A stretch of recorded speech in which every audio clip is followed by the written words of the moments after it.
make it. I was busy at work. Right, Yeah, it was weird. That's what I was told. Yeah.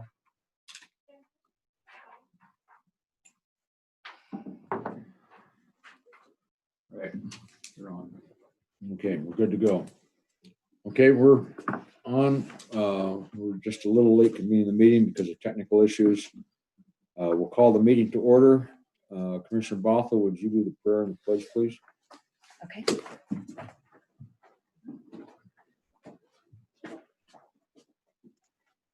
God, we thank you so much for allowing us to be here today. We thank you for the opportunity to do the job that we do and the oath that we took in your name to do it. God, we pray for the blessings on our county. We pray that you'll be present in our meeting, that you will fill the room so there won't be any room for evil. We pray that you'll watch over us. In your name we pray. Amen. Amen. I pledge Pledge allegiance to the flag of the United States of America and to the republic for which it stands, one nation, under God, indivisible, with liberty and justice for all. And Mr. Chairman, while we're standing, could we take a moment of silence in honor of a county employee who passed away last week? Yes.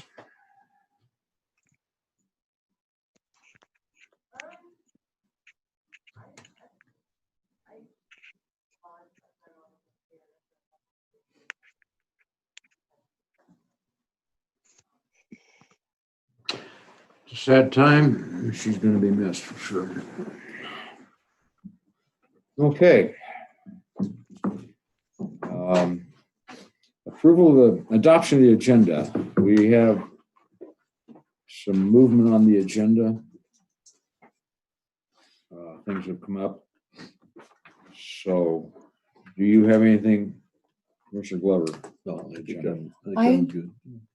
I'm sorry? I'm good. You're good? Okay. Okay, I would like to add the approval of the minutes for BOCC minutes for July 22nd, 27th, and 29th. And also the Board of Health meeting, Board of Health minutes for July 22nd and 29th, and DSS minutes for July 29th. Those are all the ones that Deanne sent us this week. Okay. So,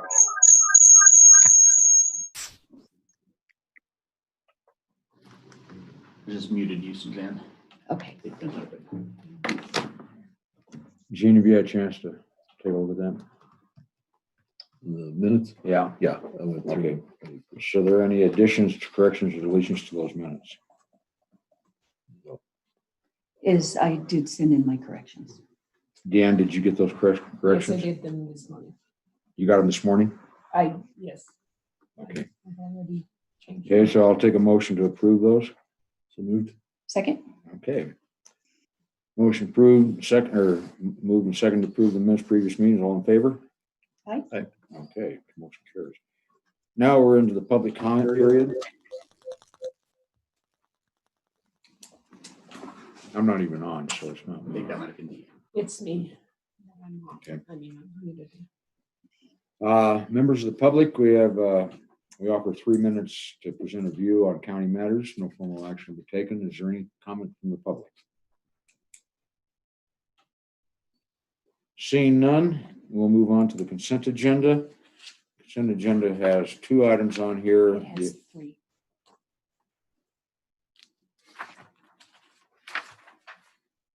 Three? Apparently you printed off the earlier version. I printed off the one we got Friday. Okay. Do you have the Homeland Security IG on yours? No.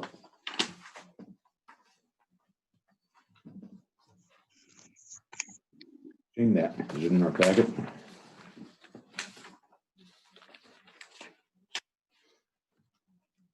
When did that come in?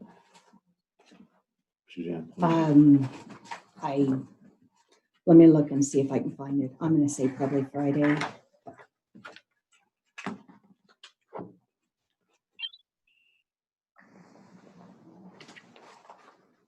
What it is our IGA that we sent regarding the Homeland Security. It is the IGA that Rio Grande County sent. Alamosa signed it, and we just need to sign off on it also. Do we have it? Let's see it.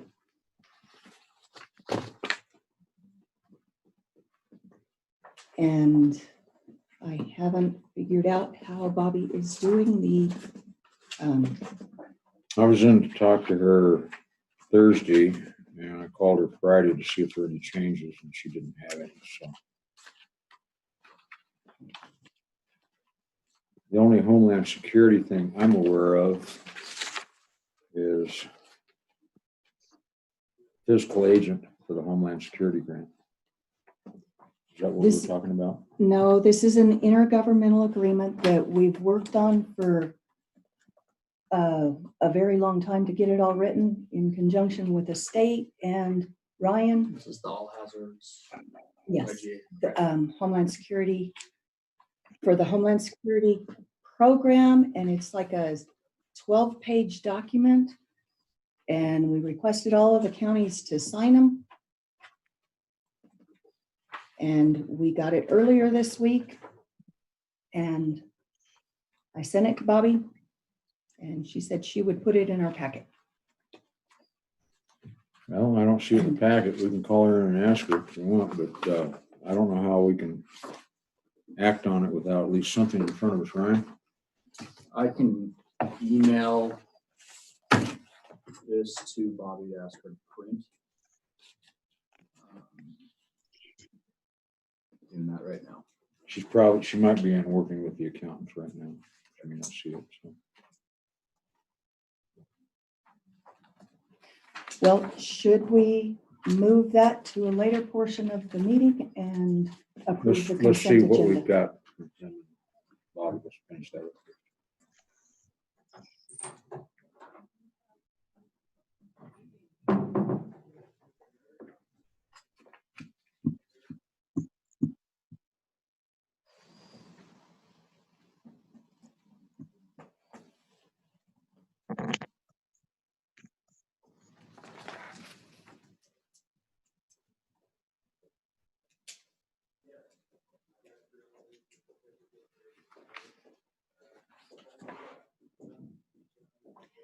Well, actually, on the 7th, what day was that?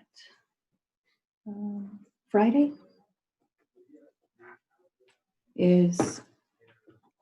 I'm showing, Friday. this is the meeting packet from the 7th. It doesn't tell what time. And here's the, oh no, that's the fiscal agent, my mistake. I guess it's not on there. It's not there, is it? It's not in that packet. I Right. would have assumed she would have sent it out separate, but I don't see it. You looking for it, Gene, or you? I'm looking for, I don't see it in there. Yeah, we didn't get it. We didn't get it. Put that way. Anything? Yeah. Hey, with the consent of the board, we will move that down to general business administrative items. Okay. I don't have a copy of Alamos's signed agreement, but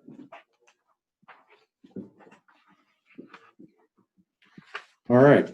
Do you want me to forward that to you, Ryan? yes, please. All right. So we have moved the Homeland Security grant to general business. And we're dealing with the accounts payable and the social services accounts payable. We had some late submissions on the accounts payable, so the copy you got in your packet is not complete. There's some additions to that.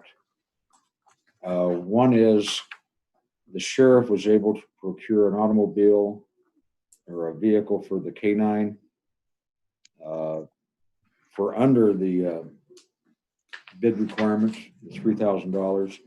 He acted on that and asking for approval on that. The Excel bill had not come in yet. It is now included in this packet. A question. I wasn't aware that we had a K-9. Sheriff briefed us on it last week. Okay. I must have missed that part. And then you've got something highlighted over there. That was, Okay. What we had was we ended up having to pay a $2,000 plus penalty to the IRS for failure to pay our payroll taxes on time in February. And that came up, Bobby can explain it if you want. We've implemented procedures to see to it that that never happens again. But it's a pretty big penalty when we miss that. And that happened, like I said, in February. So that is in this packet. What is it? You got it right on the front there. The adult. Yeah. 218228. Okay. So that was not it wasn't the accountant for Bobby at that point that was handling it. And if you have questions of her, she's able to come in and explain it. But they did assure me, both she and Debbie, the accountants, that that will not happen again. So, is there anything else on the accounts payable or the DSS accounts payable? I don't have anything. Okay, Motion we approve the consent agenda as amended. have a motion to approve. Second. Second, all in favor? Aye. Okay, and we have the document here for us to sign. So, takes care of that. That's it for the consent agenda. We move on to county officials report. Emergency manager, do you have a report for us? Yes, sir. I presented to you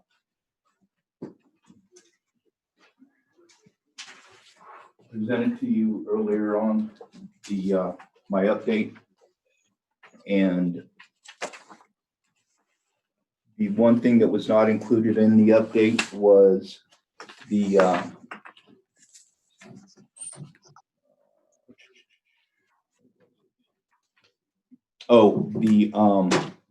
fire situation.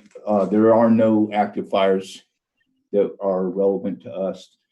As you see, the ban was lifted on the 20th in the National Forest. Sheriff McDonald, I'm sorry, on the 29th, Sheriff McDonald lifted our ban in the county on the 20th. That needs signature on another page. The one thing that I did want to make sure that you looked at was the bylaws that I presented to you for the ECC committee. This is something that, if you haven't had a chance to read, because I know you got it shorthanded, it's basically the bylaws of all the committee members and everything for the emergency coordination committee. If you can, by next week, go through it, or next meeting, go through it, and we can go ahead and try and get this signed. Alamosa and Rio Grande are the only ones that have not signed it. I cannot tell you why Alamosa has not signed it. This was adopted on March 3rd, which was before I came on as the emergency manager. It was just brought to my attention last week, so that's why it's such short notice. The one other thing is the MOA that I presented back in, I believe it was April or early May, that there were questions on the legalities and it was too generalized and everything. It was brought up at the All Valley Commissioners meeting at one time, and it was agreed on during that meeting that the commissioners would and the attorneys would get together to work things out, what they wanted in it, what was wrong with it, and then try and get all the counties to come on board. Commissioner Lovato, I just got a text this morning. Commissioner Lovato is going to reach out to all of you commissioners, all of the commissioners, and see what needs to be done with the attorneys to get things worked out so that it can be signed in that group. In that group. Other than that, that's my update. The rest of my day is working on getting that hand sanitizer delivered to the rest of the long-term care facilities and some of our partners who, really complied and helped us out throughout the COVID issue. It was free of charge from a distillery in Texas, so I jumped on the opportunity. Yeah, I want to take time to tell you thank you for doing that too, because that's going to be a pretty neat thing to do. You got that to all the people around that could help them out as much as possible. It didn't cost the county anything, and everybody's gonna have sanitizer for a change. So Yes, sir. good job. Thank you. Are there any questions? Art, so you're on this agreement, you say it was adopted back in March? Yeah, March 3rd, It was 2020. adopted by, The ECC at that time. the coordinating. The coordination group. Yes, sir. And that, the chair is Terry Witherall out of Mineral, and Bobby Walls out of Swatch is the secretary. So I think that's how it's just got 2 officers in it right now. These are the bylaws for the ECC. Yes, sir. All right. I had seen a copy of these. I had a conversation with the Alamosa County Attorney earlier this week. He and I have a number of concerns about the proposed bylaws. First of all, it's not even a legal entity, and they're proposing bylaws. There are references to kind of regional center, when our understanding is that they were trying to do away with the operations center that they had established in Alamosa. The verbiage in some places is contradictory or nonsensical. It proposes a budget, but there's not a county or any other entity to be a fiscal agent. I'm not comfortable with the board signing off on this as is. Just, that's my advice. Well, I think we were gonna wait and take a look at it. Right. Then, so, I guess within your cohort, since you just saw You want this, to keep I this? have a official. and Alamosa County Attorney is already aware of the concerns. So I guess we'll move forward on that as Okay. they get back to us on that. Thank you. I appreciate it. And like I said, Commissioner Lovato will reach out to you on the MOA. All right, that's all I have. Thank you. Thank you. Thanks, sir. Mhm. Safe. Next up is Patrick Sullivan, Road and Bridge.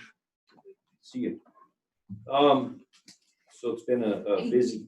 Can you move up here? Because the volume doesn't work out. Yeah. I know. But you are masked, so right. nobody will know who you are. Compliance. Patrick Sullivan, ladies and gentlemen. Okay. Yeah, be here all week. Busy for us. We haven't, missed a beat. We completed our overlay project on the 3 North. We did a demonstration strip with a leveling course on the 2 East with some leftover material that we had to run out. So we're interested to see how that holds up with truck traffic, structure, and some of those things. We started mixing our cold mix for our upcoming maintenance projects, and have since started and we're working on completing those. We did patching projects on the 6 North, the 3 East, the 1 East, and we're working on 14A today as we speak. We were able to take advantage of the moisture that we had when the rains came through. We got quite a bit of grading done on some problematic roads that really require the moisture to make any headway with it. We provided some equipment and some manpower to assist with the demolition of Sky High Park. That was very limited. I think we had about $4,900 tied up into that. And we've completed the first round of mowing in the Monte Vista area. We're slowly working our way towards Del Norte now. Proposed work will complete our skim patching projects, our maintenance. We'll start working on a section of County Road 14A for a demonstration segment. It's a double chip seal. We're interested to see how that's going to hold up, and if that's going to be something that we can look towards into the future, maybe of some maintenance on some of our busier gravel roads. And then our bleachers, they went to Sky High for the fair. We just picked them up, and then they've been rented for the Alamosa Roundup that's going to happen someplace else. So those will be paid for and delivered. Along shifting gears, our grader leases are coming up now at the end of the month. So because of the economy, COVID, there's several factors that have played into what our program was, where it was designed to go and where we're at. We're fuzzy, I guess, at this point. When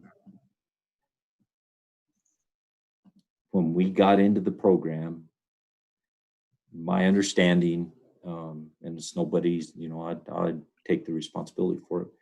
We knew we had interest. We knew we had all those things. The balloon payment at the end, it was my understanding that that would be handled all internally.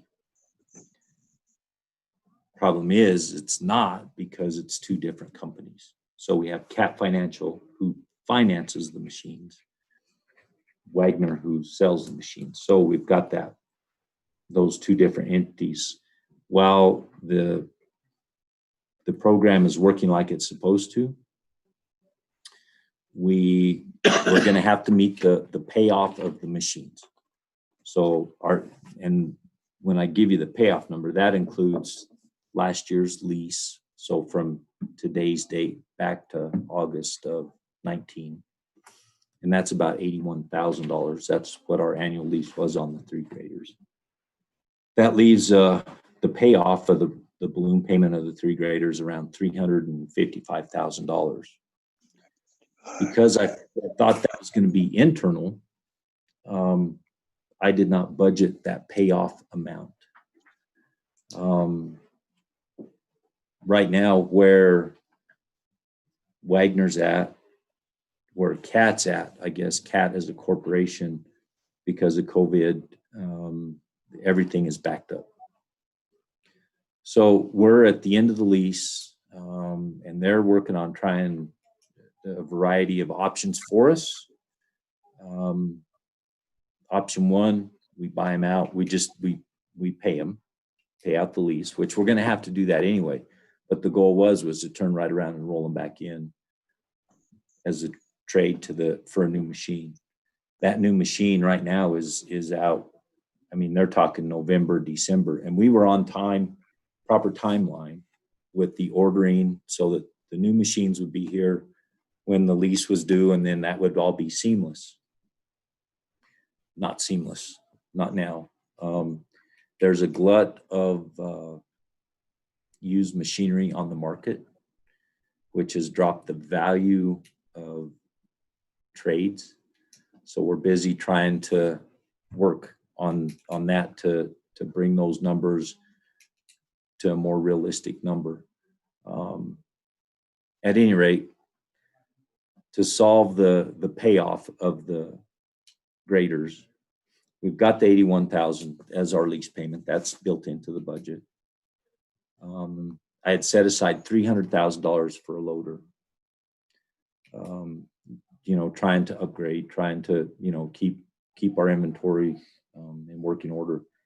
I can apply that to the payoff of the machines, and we'd have to dip into reserves for, my apologies.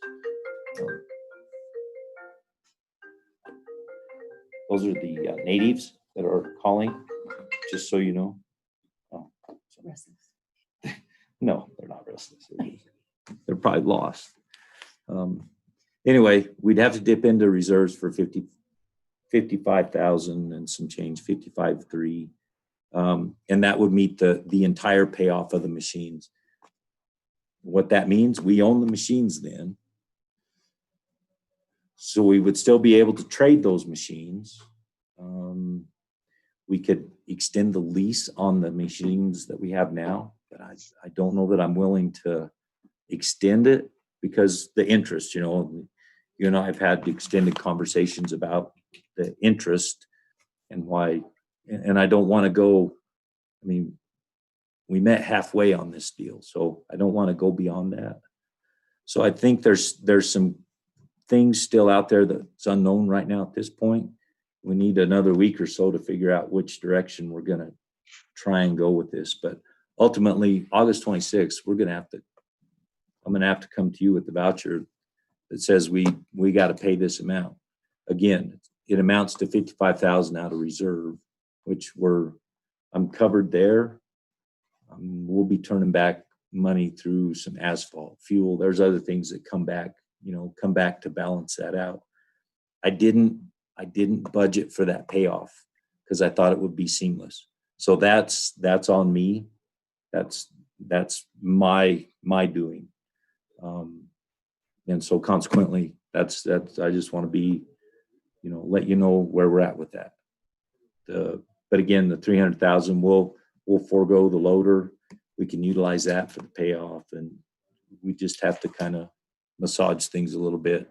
We're fine budget wise, but didn't anticipate that. Thought it would be seamless through the companies, but didn't work that way. So there you have it. So going forward on these leases, Mhm. I mean, I assume you still want to continue that. You gave a fairly eloquent explanation when you did the leases on why it was a better option. I still think that it's a good program.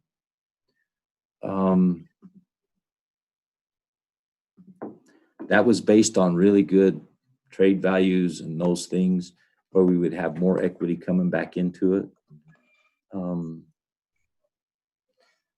But because of where we're at now with the economy and everything that we're experiencing, those values have come down, and that the projected lease payment jumped like $12,000, and I was not willing to budge on that. I mean, we're paying 31, 32 now. I couldn't go to 44 because then in 5 years, is it going to go to 65 or 88? And then we're right back to the conversation that we had. After X amount of years, you're going to be at that point. So I think for the short term, it's a good program. If we extend that out, I mean, if you go to like a 9-year lease, then you are paying a significant amount of interest, and over time, well, it wouldn't amount. You couldn't do 3 machines with the interest that you pay over the 9-year period. You pay half of one. But again, equipment's going up, trade values are down. It's everybody's experiencing that situation. So we're not the only ones in this particular boat. Does it give us some options? Yeah, I think we have to take a step back, reevaluate. We're already approved to roll the leases. I mean, that was part of the deal last year, 19 and 20. We knew these were coming. But the game's changed on their end. It's changed on our end. So I think we take a step back, evaluate it, and do what's best for us. When you say roll the leases, what does that mean? We take these machines that we have to pay them off. And that was where the gray fuzzy area was for me. Because again, I assumed internally that would be done internally. We'd never see a payoff. We'd see they pick their old machine up, they bring us the new one. We just keep going. Our lease payment would go up maybe $1,000, $2,000 based on the machine price.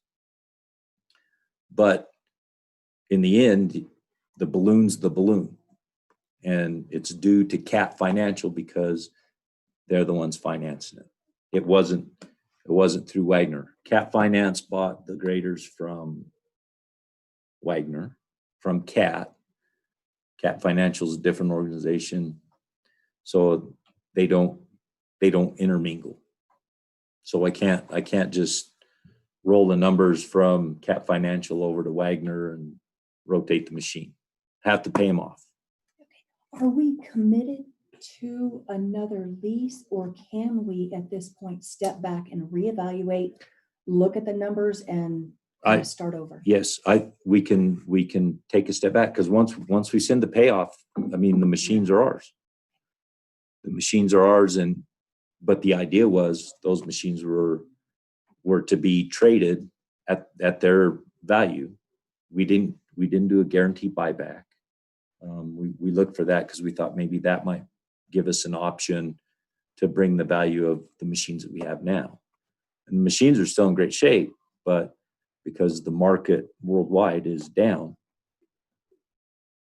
You know, the price is down. And so we don't have near the value where we traded in a $64,000 grader when we first got them. Now our equity back is like 28,000 from the trade value that we were getting, less the balloon payment. There was our $28,000. So we're lacking that 30,000 in there that would help pull that payment down. So if I hear you right, we had a loader budgeted and you had told us that it was time. That's an old loader that you have. true. And we were gonna buy one of those. And now we're gonna take that money, defer or not buy the loader to pay off the graders. And also, as I understood, one of the reasons for doing this lease is to keep fresh graders on the road because they tend to wear out faster. Just They're just more fragile. moving parts, more problems. So the one dynamic that triggered all this is what the actual terms and conditions of the lease were in terms of doing an internal rollover. Yes, sir. They take the old machines in, give you credit for them, would pay off some amount, the difference, and lease new equipment going forward. Is that right? Just a little flip flop there. Got to pay them off. Got to pay the graders off. Then you trade them and roll That's them. now, but before it was going to happen seamlessly internally, I think you said. That was my understanding, and that's how the program was projected. In the beginning, we knew 5 years ago when we started this was all fresh water for us.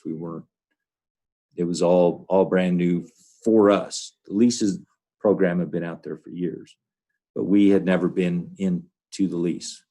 But what got us into it is we had 2 graders that were failing. And all of a sudden we had, we were going to be on the hook for $650,000. And there was no way to shell out $650,000. We were able to, trade, get into 2 graders at a $32,000 a year lease, 31, 32. Ultimately, we had a 3rd grader that tanked a tranny, and we were going to end up spending $33,000 on it. We were a 2006 machine. We decided to roll that into a lease. We had a higher trade value. That machine's lease payment was $17,000 a year. So the value of the machine that was traded back much greater than the other 2 machines. And so that's why there's that difference. But again, the misunderstanding, the confusion, the not being clear, that's on me. That's not on anybody else. That's on me. But that's why we're here now. The loader, we can work around that. But my thought in utilizing our loader money to cover the graders, if used market is down, the prices are down because of the glut of machines, we may be able to pick up a very good pre-owned lease return, some type of loader at a greatly reduced cost, nowhere near that 300. So it's just, we got to move things around. We can make it work.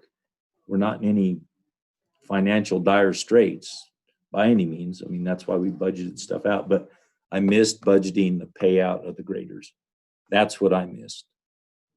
Because we would have presented that, in October to you guys and say, look, we got these are coming and there's going to be this big fat bill that comes. We got to pay them out. And this is why we budgeted for it.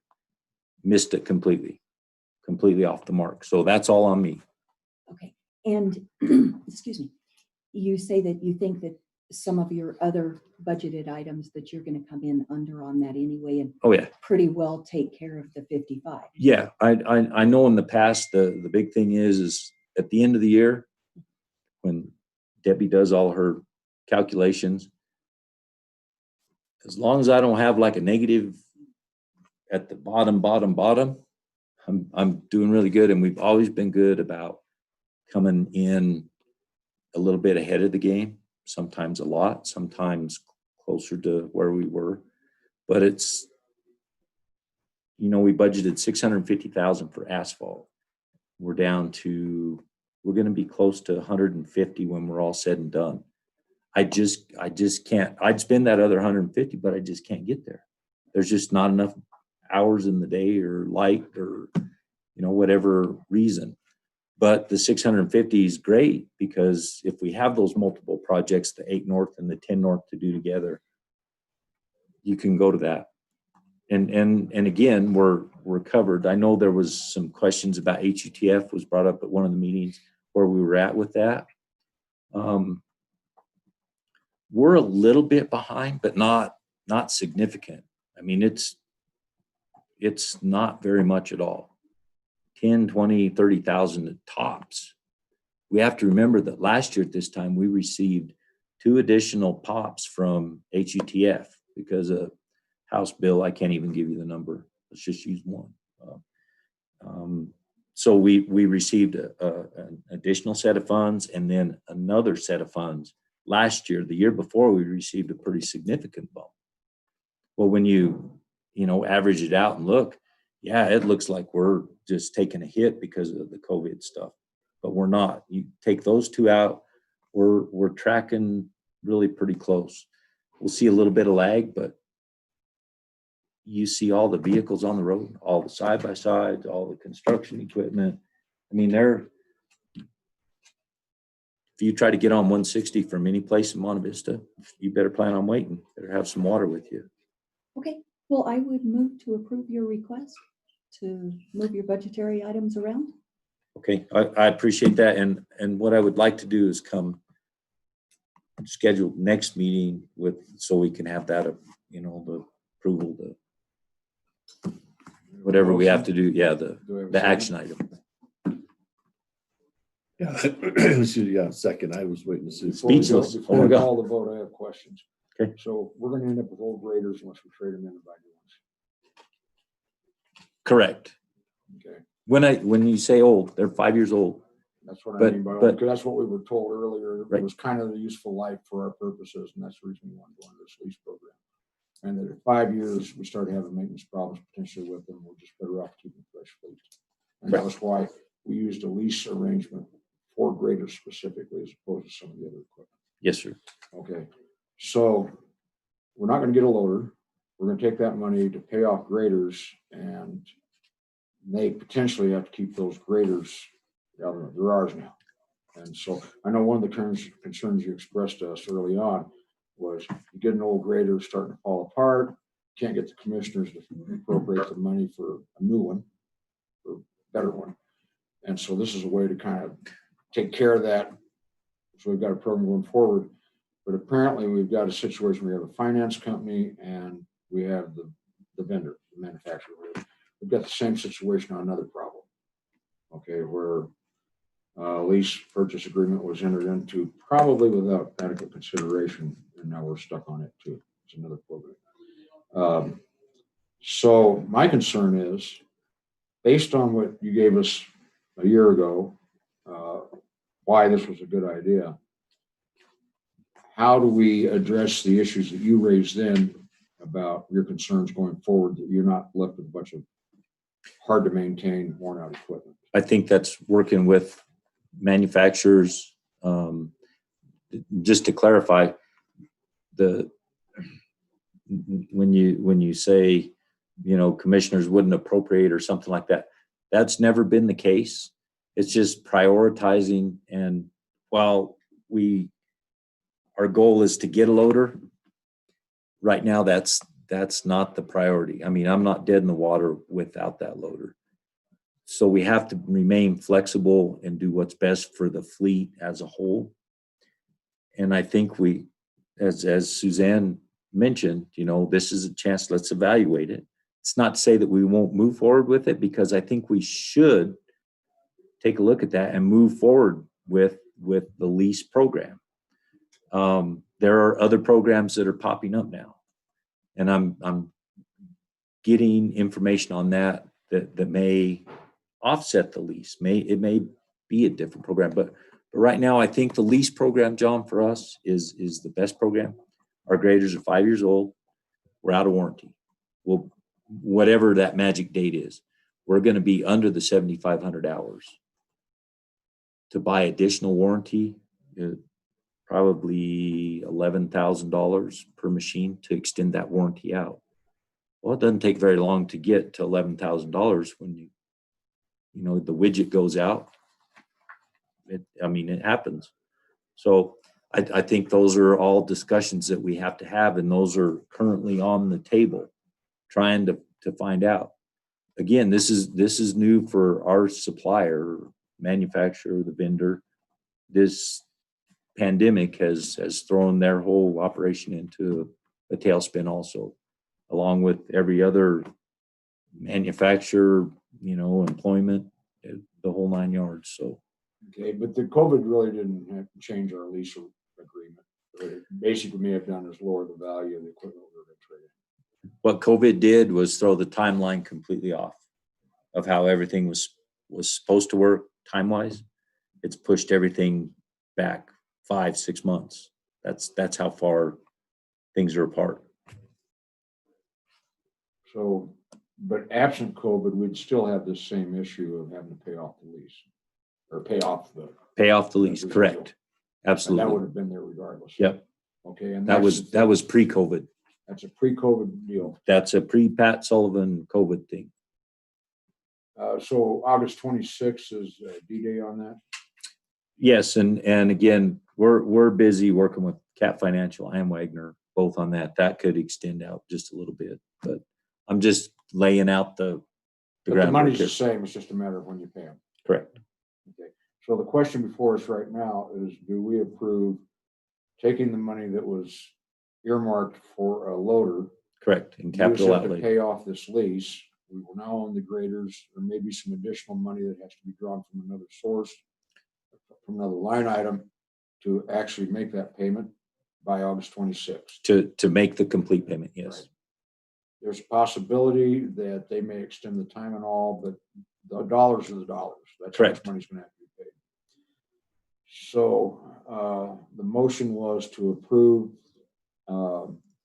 adjusting the budget, and I assume implied in that motion is that we will not buy a loader, and that money will be used instead to pay off a lease.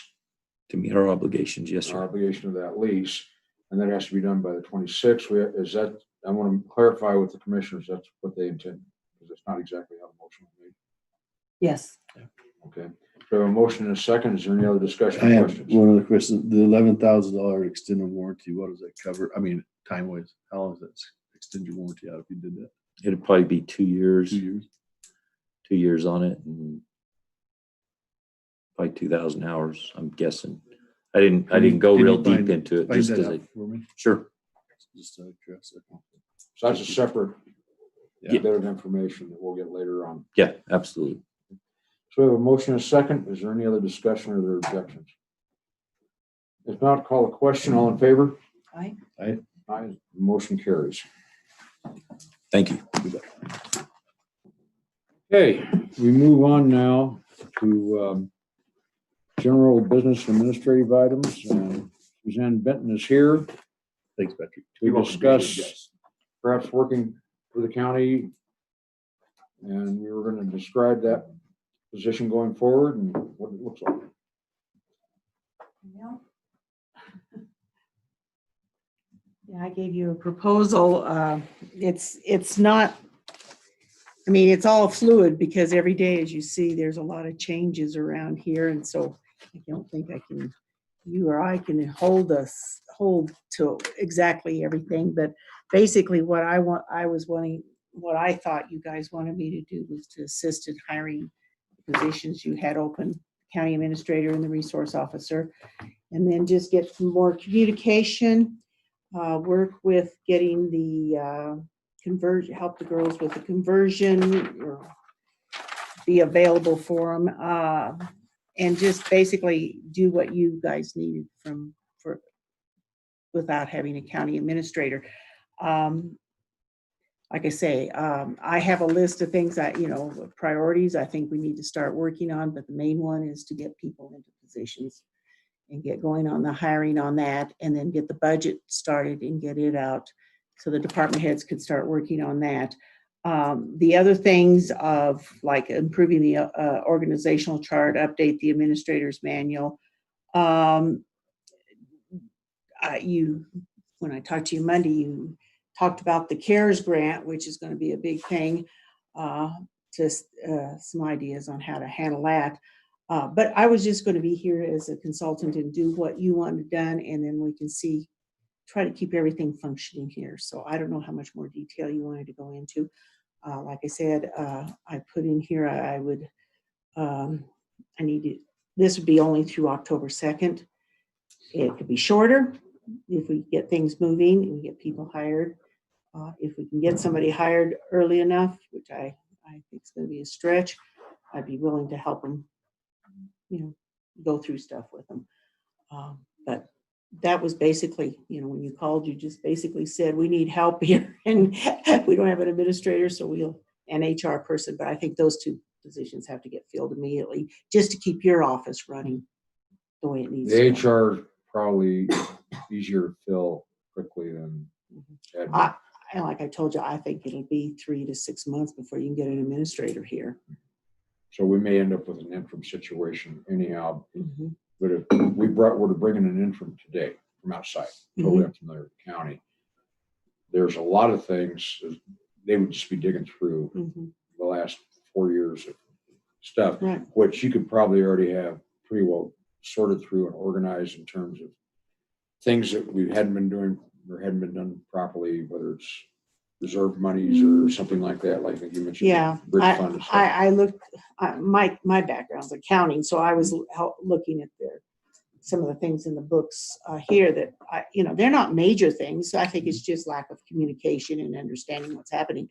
But I think we can get it done. But the big problem is sitting down and doing a lot of the financial stuff is you're in the middle of a conversion.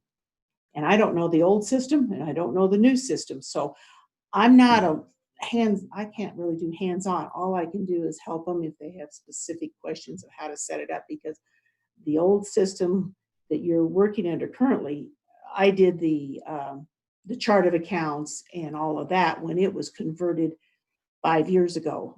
And so I understand your chart of accounts and I understand how the budget, the requirements of doing budget hasn't changed. There might be little tweaks here and there. But I think most of that stuff, I think the girls in there have a pretty good handle on it already. My concern is that they're not overloaded with a lot of stuff because of the conversion, and because that's number one. It has to be up and running by the end of this month, basically, for payroll. So they're going to have to be spending a lot of time on that. Only thing I was here to do is try to improve communications and working relationships, and I think we can get that done.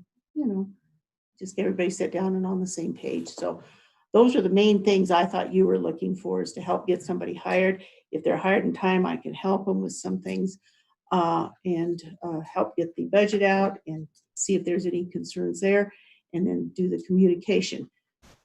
If there's other things, I'm willing to open up to it. I think at this juncture right now, until you do get a county administrator, hopefully with somebody that at least can understand county, the functions of the county, I think each one of you are going to have to sit down and say, what's our critical thing right now? The CARES Act. Okay. If I'm only here till October, basically it needs to go to somebody else to handle it. Start from the start, because it's starting right now, and handling it. I think my suggestion to you is, I think we need to look at all those things. I see here on pending, you've got still some stuff on Summitville. I don't know what other things you might have hanging out there that you need to work on. I'm sure the COVID thing is still a big priority. You still have a public health director need. I think we need to start working on all those things, but I think a lot of it's going to be, I think each one of you have to sit down and say, okay, these are critical for the commissioners to get done. Now, who's going to do it? Is Suzanne going to do it? Suzanne B. Benton? Or is Suzanne Bothell going to do it? Or is Jean going to do it? Or who's going to do it and take the lead on it? It might not be the day-to-day stuff, but you're sort of assigned that work to do, so that you don't have people walking out here because they're just so overloaded too. And I think that's the discussion I wanted to have with you too, if you hired me, that we sit down and say, okay, what are the critical things from now till January? And how many bodies do we need? And I'm not proposing you hire a lot of bodies. I think we've got to hire the people that you want for permanent. And then you guys decide, okay, I'm willing to add this to my job and I'll do this, or Suzanne Benton, you've got to do this, or Bobby, you've got to do this, or whatever. I think those are the discussions that if you're agreeable to work with me, and I'm looking at maybe 20 hours a week at most. The first couple of weeks, we might have more than that, but like I say, I have commitments on Thursdays, so I can't come on Thursdays. But if we can sit down, if we can come to an agreement, and then I work for you as long as I can give you consulting work and advise you, and we can divvy up stuff and get people rolling on it, I think you'll get through it fairly easily. I mean, yeah, it's going to mean some more time for everybody, but I think that's probably the joys of not having the staff here on board. So I have some of the things you brought up, just they were examples. I realize you care of that. Some of that stuff, conversations are starting to take place, and it'd be a matter of fitting you into those conversations so we can work through that exactly how we're going to do it. Those details we work out after we come to an agreement of what we're going to do. You mentioned last item on your list was communication and helping out on that, which seems to be the most common complaint throughout the county, was the breakdown of communication, and how, why, or where isn't the point of this conversation right now. It's if you feel comfortable that you can facilitate that and come up with the methodology on how to handle it going forward. There are questions from the commissioners, and then Ryan, I'm going to speak to you because we're using different terms such as consultant, but we may have another term for that, and I'll look to you for that. Comments, questions? I don't have anything. We just need to make a decision on what we're going to do here. Get this thing going.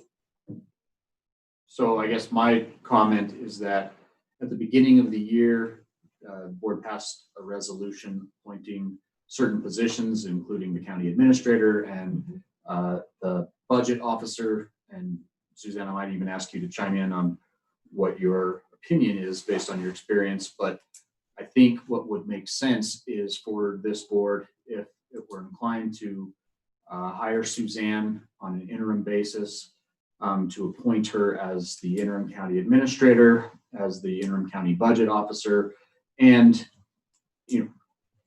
or if we're going to use the term administrative consultant and create that position under Title 30, 11-107, the Board of County Commissioners has the ability to create any office that it deems necessary in its judgment for the efficient management and business concerns of the county. So you could theoretically also create the office of the administrative consultant who would provide essentially the services that Suzanne is describing. I think it would make sense if you were going to do that to also appoint Suzanne, and then as her replacement is filled as the interim county administrator and the interim budget officer, so you don't have a gap in that resolution and there isn't some missing link there. And the only reason I had, the last time I came back, I didn't come back as a interim administrator or acting administrator, because basically I didn't want to get into a contractual situation. I told them being here, I just soon get a payroll check. Then if there's any problems, I get taxes taken out and everything else. And if I fall down the stairs, whatever. But I guess that was the main thing. The title to me doesn't matter. It's whatever you guys want done and however you want to pay me, whatever you feel the right thing. I can do interim, but the thing is, it's such a short period of time, 7 weeks basically, that I hope I can get things sort of going. It might not all be, it won't be complete, but get things going, and then hopefully have somebody, at least we get some applications that we could look at. Well, the first step is to make the decision right now. If you're gonna be, if we can work together on this, then we gotta figure out. We don't care about the title so much, other than for the paperwork.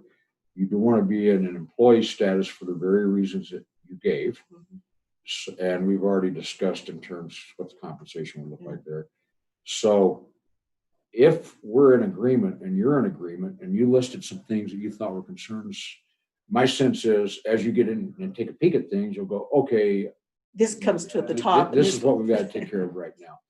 And we would rely heavily upon you to tell us Mhm. what it is you see needs to be done. That's my position. I would certainly rely upon you to share that with us. And in some cases, get the hickory stick out and tell us. Okay. I was pretty blunt before, so I guess I can continue to be blunt. And it leaves you the leeway too, that if we can't agree on something, fine, I don't want you to feel like you're stuck with me till October 2nd and you're not feeling like things are going right or it's not producing what you wanted. This is, I'm here to help, but if we can't come to a mutual agreement of working and that it's not producing anything, I don't want to keep getting the money, I'm out of here, I don't want to use I don't want to use the county's money if it's not, you aren't getting something for what you're paying me for. And that's the main concern I have. And I think, we'll have probably some pretty brutal discussions at times, maybe, hopefully not too bad, but, I have my opinion and how it's worked for when I was here and things change. So it's up to you guys. Well, if we do this, the mechanics of getting this set up, implemented, and do we do it, we're starting at 11 o'clock or 9 o'clock on Wednesday, the 12th. And how do we take care of that part of it? So the first would be for someone to make a motion that like to hire Suzanne Benton on an interim basis, understanding that she's available through October 2nd. And then for discussions to occur, they haven't already, regarding salary, prescribed duties, and any other appointments that need to be made pursuant to that appointment.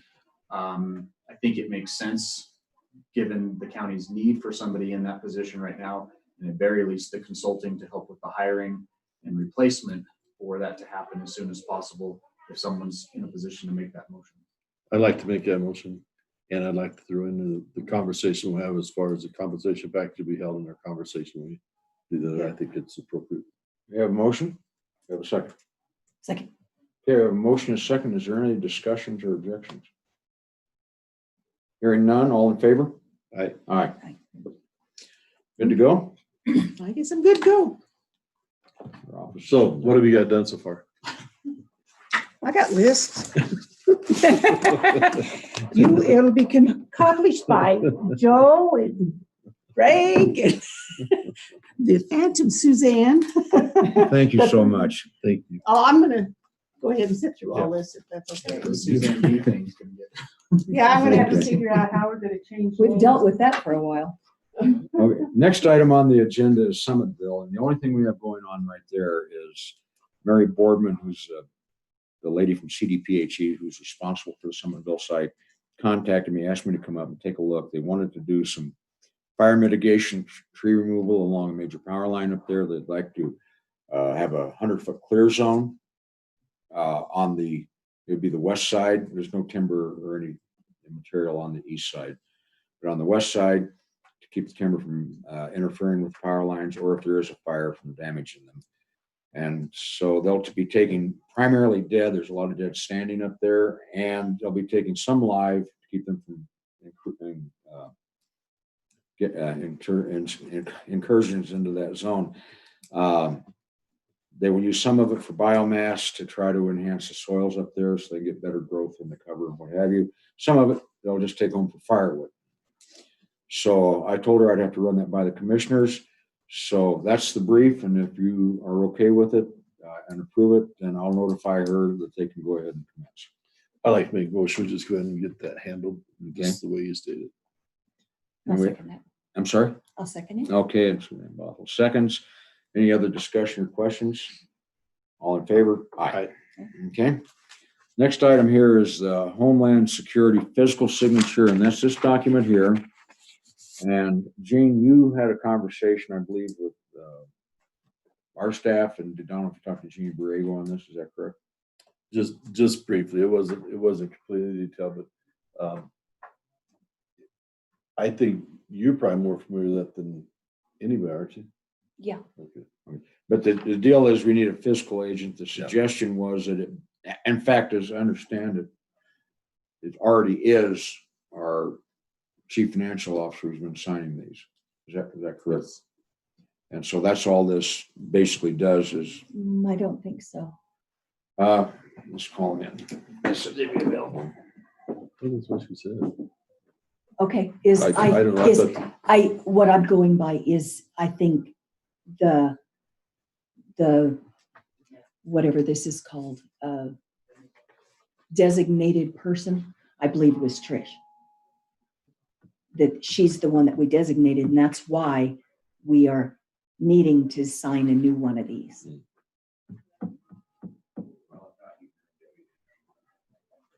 That's my understanding. Bobby, you want to explain what's going on here? Bobby, you have to come on. Otherwise, the owl can't hear you. I don't want him to hear me. The fiscal agent signature, Yes. we have to have a signature for like any request for reimbursements that we have to ask for from the state for Homeland Security. Any of the other kind of papers, I'm not sure, I can't remember all the others. The change request forms, any of that, we have to have signatures for the state from our, since we are the fiscal agent. And why did they, did somebody suggest that it's our, We had, back when we had a site visit, or before, I'm not sure when it got handled, that was away from what I do. They had made the accountant person basically the person to go to. The job description or signature description they made it the accountant. And so with Gene Borrego talking with the state, our state rep, he suggested that it still be that, even though we know we'll probably be needing to change it again. We should stick with that department to be able to sign. Except right now, the designated fiscal agent for that grant is Trish, is why we need to change it, correct? Yes, she was the Right. interim until we had an accountant in place. And since Debbie was not going to be here for very long, we made Trish the interim. So now we don't have. But that's why an we need to administrator. sign this document, is because currently what we have on record is that Trish is the fiscal agent. Correct. Yes. Correct. Okay. so what we have then is a letter that says, we, the Rio Grande County Board of County Commissioners, hereby authorize Debbie Phillips as interim signatory and fiscal agent for the 2018, 19, and 20 Homeland Security grants. The minutes from the meeting of record of this change will be available August 12th, 2020. That's now in the place for all three commissioners to sign. Correct. So, I'd like to make most for good, except that agreement. okay, we have a motion, we have a second. I have a question about the statement about the minutes from the meeting. Will think be they available August 12th. That's today. The minutes will not be Be available available. today. Gotcha. I don't know if that's, I think the way it needs to be read is something about that it will it's be in the minutes Correct. dated August 12th. So do I we can want go to make that change that. change? Mhm. If you can make that, so you'll approve the motion with that change? Yes. Gene, you approve the change? Okay. So we have a motion to approve designating Debbie Phillips as the interim signatory and fiscal agent for these grants. We're going to make the change about that they will be included in the August 12th minutes, which is today. They'll type them new and we'll sign. All in favor? Aye. All right. Okay. Done. Pest and weed control. Armando is out there. I don't know. We just need to advertise for board members. Yeah, this portion is, he was asking, the board was asking if we could put this on the website that we're looking for advisory members. Board members. How many do we need? Just as a curious question. Couple, three? One for sure, but we take two at least, you know, I mean, one for sure will get us back to the numbers, but Do we want to have Armando come in? He's sitting out there on the phone last I saw. He can come in and say it or? Well, I think he may have more information also, or suggestions or whatever. I don't know. If he's there, he just is supposed to. So is this a new vacancy or a vacancy that's just been out there for a while? We'll find out. That chair right there. Yeah. Armando, I understand that you said we need some new board members. Well, I got one yesterday, I think. But we have to appoint them. Okay. Right. So you get new board members. One. One. Gene, you said 1, 2. well, I didn't know if we had we know one we're replacing is Yes. for the guy that retired. We Yep. still have another spot. Yeah, she, the one that was gonna do it, she stepped down, Okay. the young lady. I thought we still had a spot we were looking for somebody on there too, I don't think so. besides Brian's position. No? Okay. All right. My mistake. Well, do you have a name that you'd like to present to us? Yes. So we can approve it? Is that out of order? Ed, we can probably do it. It's, She's gonna write her letter of intent. She'll get it to me as soon as she can. Then I'll present it to you guys at that time. Okay. and Ryan, there's no requirement that we post and solicit applications if we have a volunteer coming in. I don't believe so. I just was trying to look up to see if there was a set number of individuals that needed to be on the advisory board. So I was looking for that right now. I haven't seen that. But I don't think what you're proposing would be improper. Okay. So you'll submit a name. and then- I could tell you now, or. Well, yeah, but she's gonna submit a Yeah, letter the of letter, intent. yep. Okay, when we get that, then we can act on it What do I need is to send it to you guys? to admin, It'll be done, and then they'll pass it on to us. hopefully the end of the week. And we have our next meeting on the 26th, I believe, isn't it? Okay, and that's when we'll act on it. Is that good? Would you like her to come with me here? What's that? Would you like her to come to this commission meeting? She can, it's not necessary. Okay. Don't want to keep you from your work. Did you have anything else for us? I have another meeting after this, with you guys. You have another meeting with us? Yep.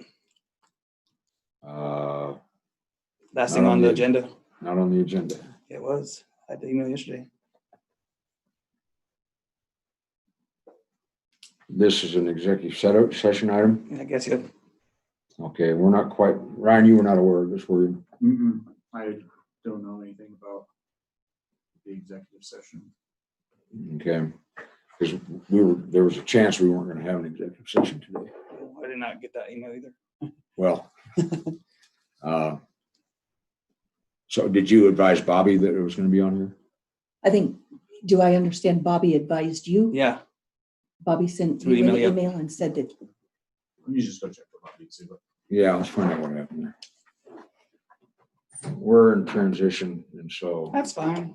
yeah, well, it creates problems for us because we've got time limits here on things, so. But we'll get that sorted out right quick. Amanda, how do you spell your last name? ROSS. oh, that's easy. S-M-I-T-H. Well, okay, thank you. There's an old joke about, when you don't remember somebody's last name, you say, well, how's that spelled? Yeah. So how do you spell your name? Oh, it's B-O-B. Yeah. We have weed district meeting on the 20th, right? Mhm. I'm sending a email tomorrow. Okay, to remind her. make sure you invite her. to Yes. That meeting, have her come out like, It's Normally would the weed board make a recommendation on something like this? How does that typically work? well, in the past, it typically worked if somebody volunteered. Did you have warm body? One there, yeah. Yeah. So, probably with his recommendation today to the thing in her letter of intent would probably be. It's kind of what we do on the rest of them, I think. I don't know what the airport does, but I know that's what we did on tourism. And also I need a map of my board, their sections. We don't. Well, I'm know. working on that. I Okay. talked with JJ and that may be more of a project than we thought. Okay. So, Jim's been on me about that. yeah, I've Does talked this to- have to do with districts? Yeah. Who's representing what districts? So Armando is due for his performance evaluation. That was in the email that Bobby sent out at the end of last week. And so that would be the executive session item, is the performance evaluation. Okay, are we prepared to do that today? If you I haven't gotten any information one way or the other to. I would say, given that you don't have the information regarding Armando's performance, that would be a good idea to table that to next week, to review the personnel file, to have a discussion, and then you can provide Armando with a meaningful evaluation. That's not That's fair the to only you. thing that's fair. All right. Otherwise, I've got other work to be doing right now. one of us will just be making up something that doesn't work well. We're pretty busy right now, so I gotta be out there with the guys. Get out of here. So you No, might I'm check kidding. with Bobby and figure out what meeting that is, and so you have the proper date. Be the 26th. 26th. Okay. Thanks. man. Yep. I'll get with you on that map. Let you know what I found out. Thank you, buddy. Thanks, Armando. Okay, thank you, Armando. Okay, we have a change order signed for Tyler Technology. And I'm assuming we probably have, are you all familiar with that? Yes. Gene, you comfortable with it? Okay, then if we don't have to have it explained to us, what we need is a motion to approve that change order. So moved. Second. Okay, a motion and a second to approve the change order of Tyler Technology, which is essentially changes some of the dates. This is the new software, accounting software for the county administration office, including the budget. And because of COVID in part and personnel changes, things have been kind of jumbled and they haven't been able to meet in person. So this is to provide for some additional training, basically, for that transition. We have a motion and a second. Any other discussion or objections? And an additional cost for that.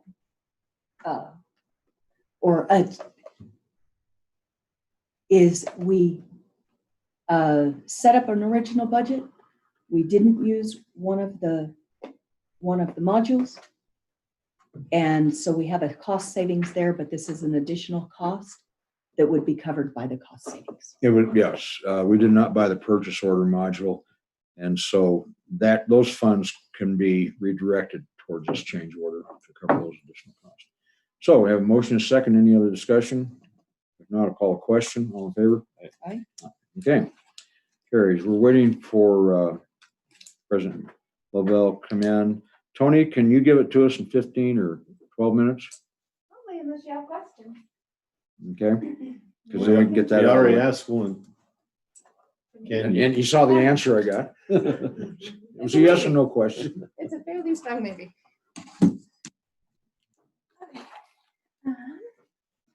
So just basic updates is that we currently have 3 active cases. You've probably been watching. We've had a lot of just one case goes off and another comes in, and we've stayed pretty steady in that way. Our contact tracing isn't beyond our capacity at all. We're actually not reaching even into a second person for contact tracing right now. So that's really good news. We do still have another contractor who can come in at any point and help with that if we were to have additional cases suddenly. The Protect Our Neighbors kind of program and application. Regionally, they're still working on that. We're having a lot of little conversations about the different parts of the application and what that's going to look like when it starts to all come together. So that's kind of a, Are we still a East. long ways from being able to meet the parameters, or are we Yeah. close? yeah, there are a lot of even just administrative details, like we have to get letters supporting our statement that we're capable of handling a surge from municipalities and from local law enforcement at every level. And there's a lot to be done still. And we're doing that on a regional basis. That's the one that y'all came together as the commissioners group and discussed doing regionally, and that was approved. So that's the guidance that we're following That you're right now. following that, but it wasn't approved by the individual counties. It was approved at that meeting. At that meeting, but not in at the the board meeting. counties. Ryan, that's not really a binding Right. approval, is it? So, in theory, a county could say that we're gonna make our own application to protect our neighbors if it Mhm. was appropriate. Yeah. So we're not bound by this regional group at this Mhm. point. I'm just would for think so. clarification, because it almost sounds like our hands are tied and we have to wait.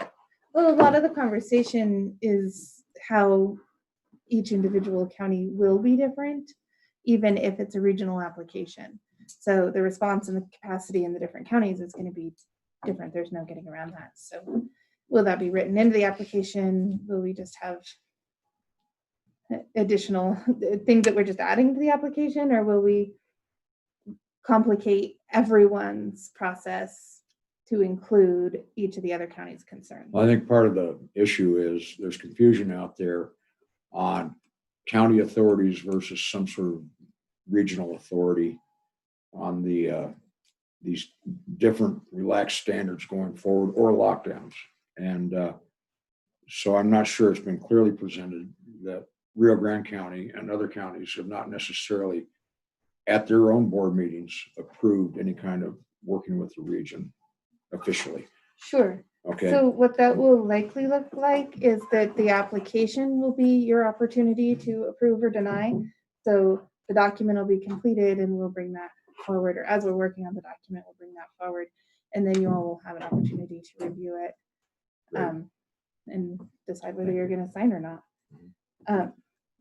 I would like to request a separate Board of Health work session. I'm thinking that if we could do a work session and a meeting, it would be about 4 hours.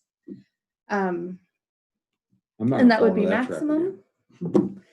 I'm saying clearly, once again, the amount of time I anticipate I would need. I've got an email draft in place that I'm trying to finish, going through the different items and how long I think each would take. We need to discuss some more staffing, which includes updates and where our COVID funds fit into staffing. So I've got more worksheets and charts for you on how that'll look for the whole time, 30 months for the one, and then the smaller grants, how that's going to look and what costs those are actually going to take care of through the time. So I think we need to go over those and make sure that you all are comfortable, but that's how we're using those funds. We need to discuss some of the COVID response, such as reopening plans, and really what we need to discuss is what we do as the Board of Health if the guidance isn't followed, what our response is to that.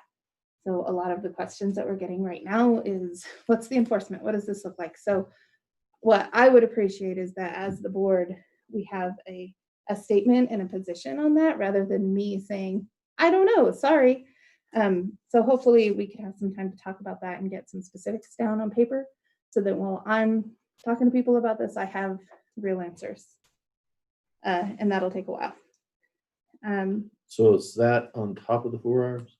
No. That's included. So for the reviewing our programs and going through that, I'm thinking we ought to break that into smaller pieces. So that'll just be one piece of this work session.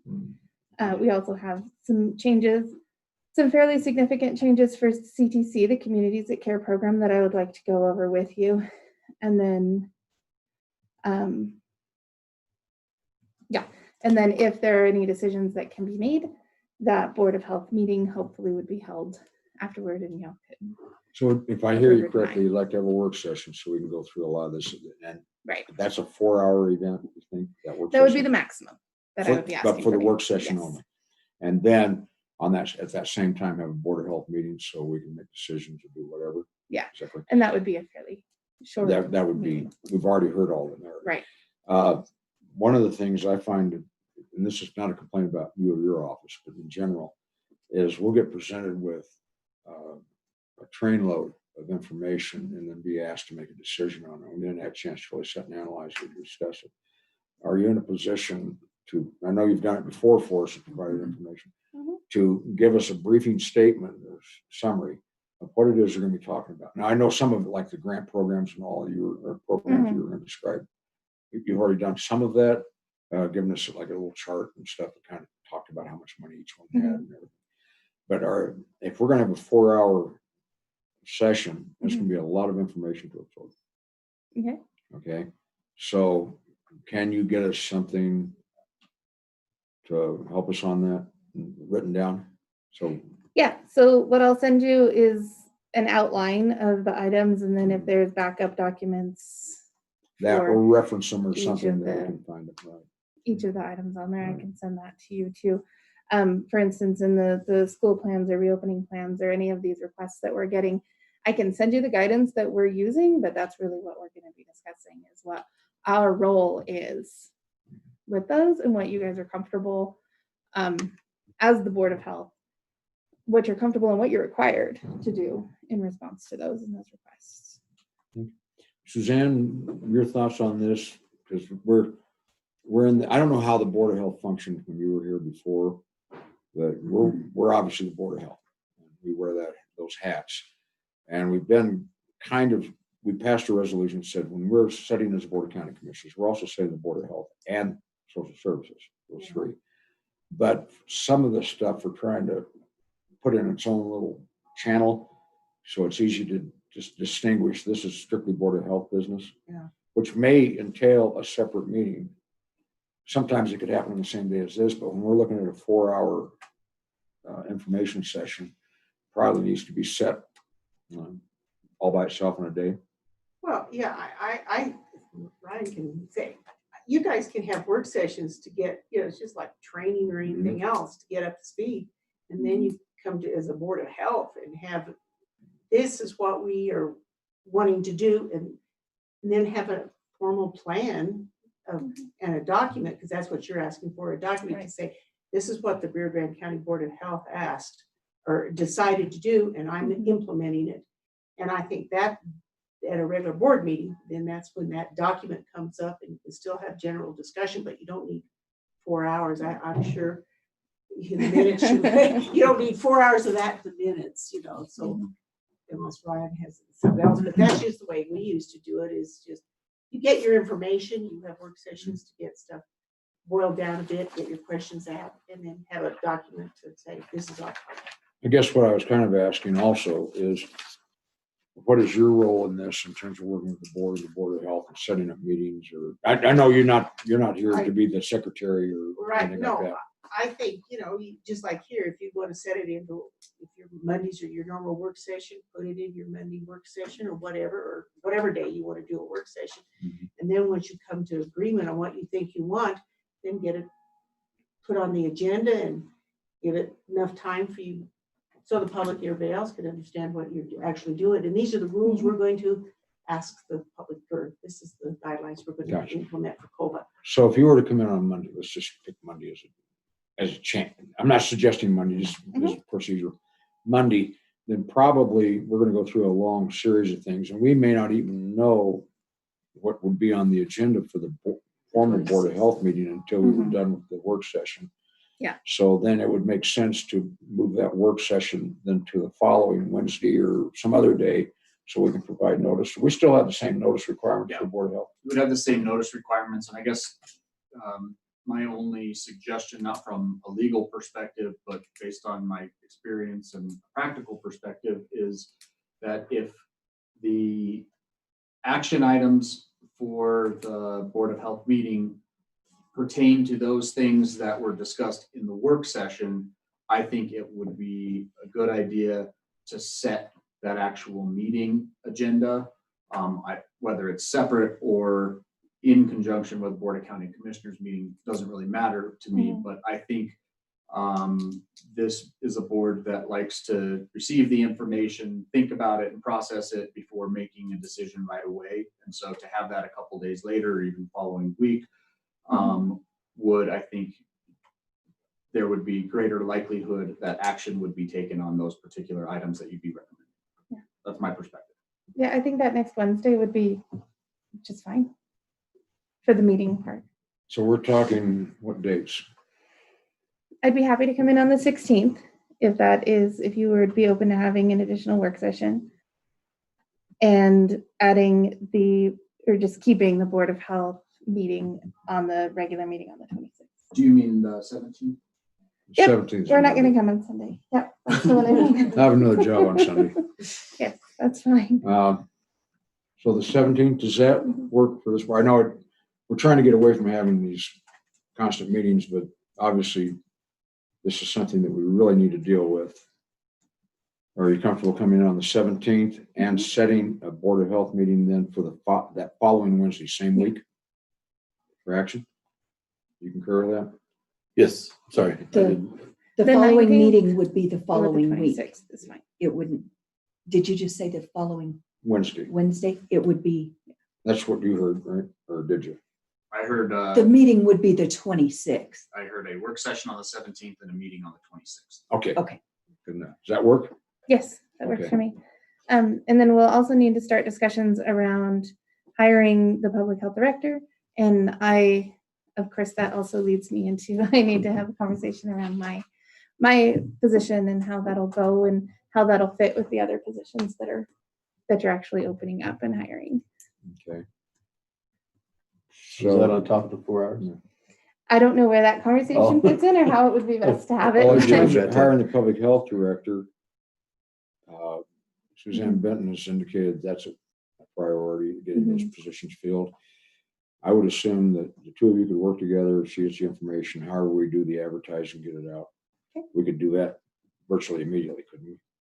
I think so. And I asked some suggestions on how to get, since we're in such a tight frame, how to get some stuff going on that. So So Okay. the two of you could coordinate on that. Mhm. And then I'm assuming that after you've talked a little bit, if you haven't already, Suzanne, you have talked, but you'll come up with an idea because she's kind of this odd mix. She's kind of a Frankenstein staff person. I don't mean that personally, but we've just been adding things on. Mhm.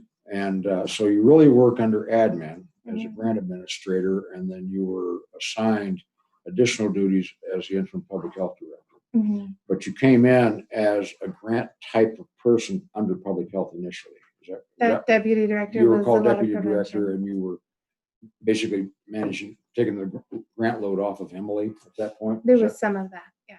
Okay, and I didn't know, that was how it was kind of presented to us whenever she suggested the position was to relieve her from some of these day-to-day duties. and you have a job description for deputy director? I do. I'm not doing that anymore. and Yeah, but I wasn't mean, thinking if going we forward. get a public health director hired, then it would be a discussion if you want to be called or fill the role of deputy director or just grants or what, but we can talk about that. Okay. But if Yeah. there's already a job description for both those, then.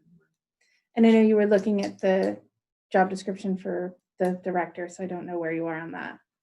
The public health director. Yeah, I believe you were looking at that. I don't know. Not That was really. my We've been understanding. talking about some of the other ones, but Okay. not specifically that. I think there's a draft somewhere. I don't know where. So What You- time are we looking at our work session? on a Monday, do you need a little time in the morning to get up to speed and have meetings and stuff? 9 would be best if we're gonna go earlier than 10. 10 is better, 9 would be better. Yeah. Okay. 9's fine. 10's best. Okay, so 10 it is? 10 work better. Is that what we're doing? Okay, 10 o'clock on Monday, and she needs 4 hours, so we might have to have Subway catered in or something. Bring a lunch. Will you Bring want enough me for to be two. present for that work Have session? Split my peanut butter jelly I sandwich. think hopefully we'd be able to talk about anything I tomorrow. got blood that sugar everybody issues, so has. Okay, take care of because I that. have a docket on the 17th that I'll be in and out. It's a very light docket, but I guess just let me know what, if any, participation on my part would be beneficial. If not, then Okay. stick to my docket. Are you good on this, Tony? I'm good. Thank you. I have one question before we go. The fair sale, the Animals Valley Fair sale, Okay. well, even the whole fair event, have we had any positives emerge from that event? we probably wouldn't have that yet. It would be really unlikely that we would have seen anything come Yet. through that would be a response to that. Yeah. Okay, so that would be, well, somebody would just now be showing symptoms probably, or just. Potentially, they may not even be showing symptoms yet, even if they're going to be a symptomatic case. Right, So, but then as far, the only way we would know is if somebody came in and got tested and you get the results back, what's the average test time now? so we were told yesterday that it's a 3-day turnaround for the state lab. So hopefully that's true, and that's what we're going to see. So within the next week, if anybody starts showing symptoms, gets tested, we should know about it. So within the next week, I would say that they would probably have contacted their provider. So usually you're going to say 1 to 2 weeks after an event. If there's going to be a spike, you'll see the spike within that amount of time. Okay, we're moving into the second week now, I think, aren't we? Well, no, I I guess think it we're in was the just first last week, yeah. weekend. Yeah. Well, first week from sale, yeah, it's first week. I was just curious to see, because I know there was concern about that particular event might be a source of an outbreak. Okay, right now, no news. Right now, we don't have any outbreaks. We're just doing our regular contact tracing, and it's looking pretty good right now. Have we had any new cases? I understand some drop off and some are added on. Right. Are any of the 3 new, or are they just still on the One of them quarantine? is new as of this week. Okay. Another of the 3 is going to be dropping off this week. So that like I number said, will it's stay been- pretty constant. Mhm, But it's been pretty I'm steady for concerned us. about the one that popped up today, or last week. Uh-huh. If you just see 3, 3, 3, 3, 3, I think you're doing fine, but Right. It's been pretty steady, people coming in and going off. And that total number of cases that IDA is sending out, that would be your kind of control to see where we are. So if we're at 3 active and 91 total, we'll be at 3 Right. active and 92 total. That means someone went off and somebody else came on. So that would be the measure. that's how I measure it. Mhm. All right. Does anybody else have anything else for Tony? So it looks like in terms of a regional approach Mhm. for protecting your neighbor, Mhm. that valley-wide numbers have been pretty low, or is that The numbers have been looking pretty at low. Mondays, We're but- looking at the positivity, so the rate of positives per the number tested, and then we're also looking at the rate of positives per the 1,000.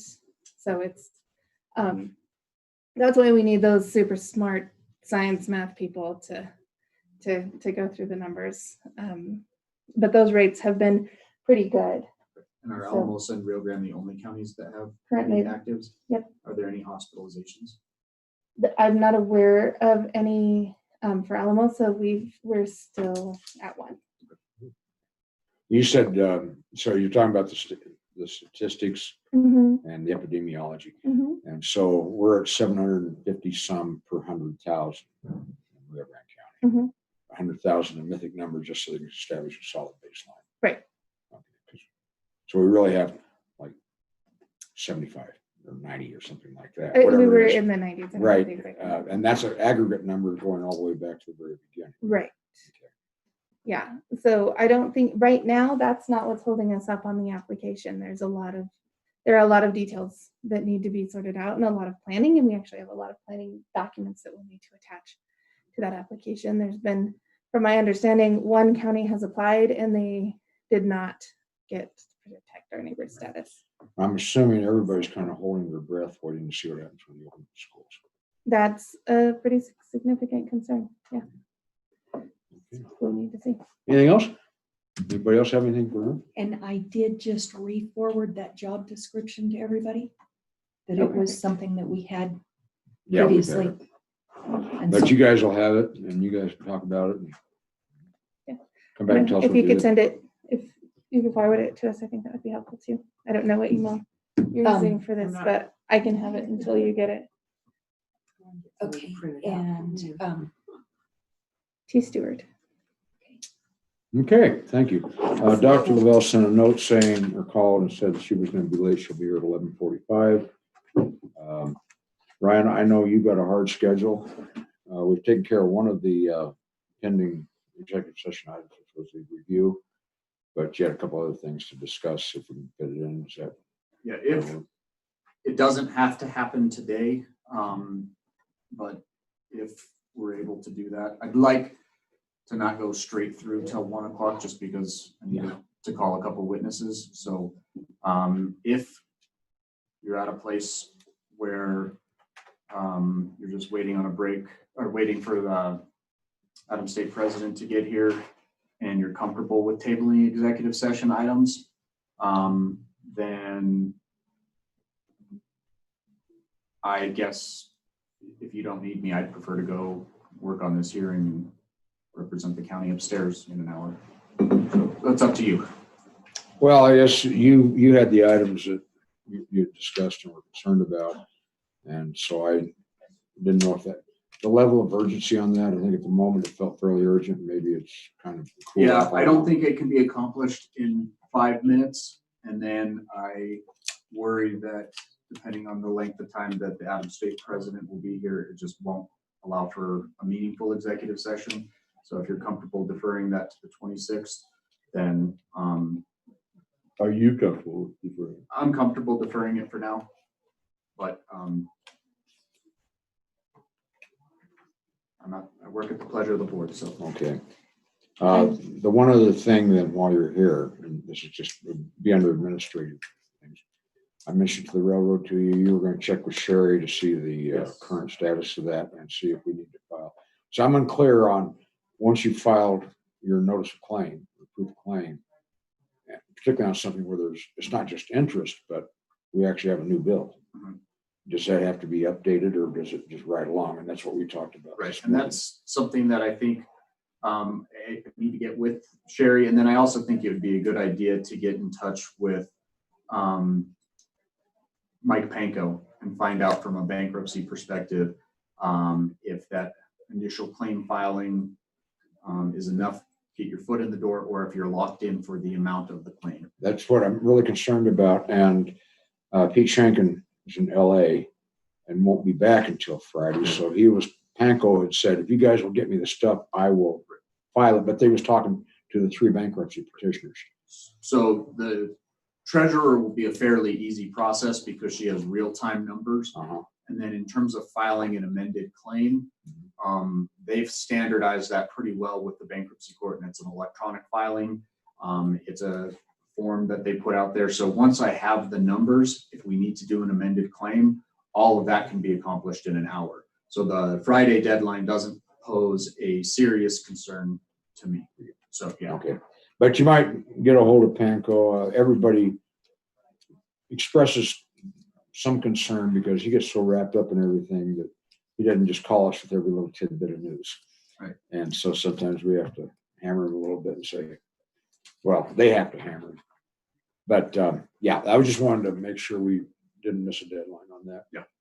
And I appreciate you bringing that to my attention. I wasn't copied on the emails and it left me out of the phone call, but I'm sorry. No, that's okay. I don't know if you had That's time okay. yesterday. There was a very interesting phone call and fun developments on the bankruptcy side, but and also some genuine concerns.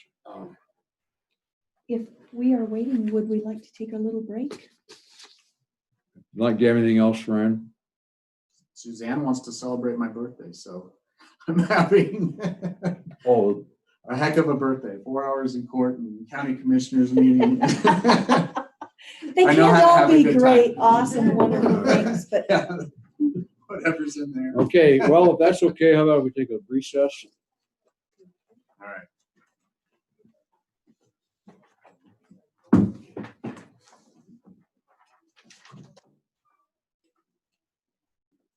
You have birthdays. Is it today? Today. I don't want to ask how old you are. We're taking a recess. Okay.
resumed everything so far and then we'll get ready for the hearing.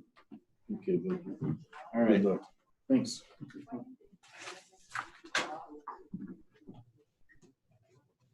And then.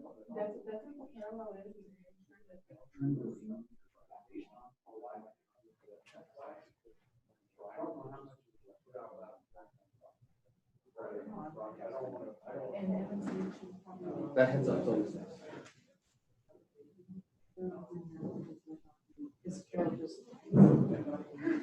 Oh, you're on Zoom to talk to us? I thought so. Oh, so do we want to go start now? I started.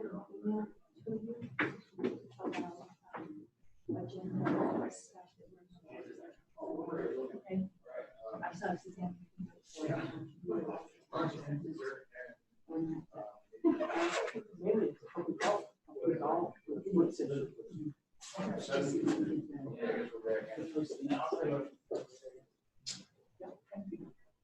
So she's on Zoom. Yes, she is. It's not this.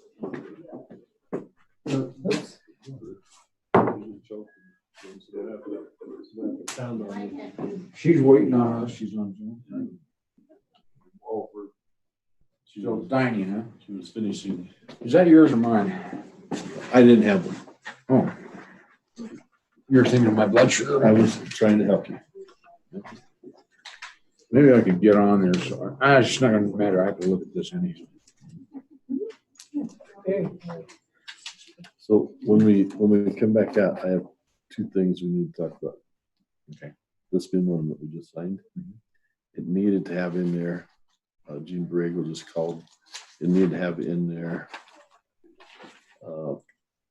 the 2017 had to be added to it because it was, we had to have something in there. Oh, what close year out it is. 2017. So that we have to resign this, so. That's fine. I was gonna say, you look fine, Gene. Hmm? Gene made a comment, they would have dressed up if you knew I was coming. Oh. Yeah, he's just about as dressed up as I get, but We're on camera. I'm sitting here eating. Well, Dr. Lovell is on. Yes, I know. Waiting. Hi, I don't know if you can hear me. We have some slides we wanted to show. Is there any way to share the screen so we can show them? We've got one screen we're looking at here on a little tiny computer. Is this the program you gave yesterday, the Urge? Yesterday, or yes. Okay. Two of us saw it. I don't know, Suzanne, you weren't on yesterday, were you? I didn't realize that. Okay. I'm not sure how to let you share the screen. I think she needs to request. Oh, does she? Okay. Oh, so. Wait, it's not. I love this Zoom. Okay, can you help us? Oh, it's technology. So yeah, I think she needs to request to share her screen. Can you request to share your screen? So, hi, sorry, this is Kevin. I think the issue might be if you go into your Zoom, if you're the host, there's a little security button at the bottom. If you click that, there's an option that allows participants to share their screen. I think that might be the setting. Okay. Wait, no. Oh. Go again. No? Go again. Okay. You see what it said? Oh yeah, you got it. Okay, yeah. So she should be good now. Are you grabbing Okay. it, Kevin? I can share it, absolutely.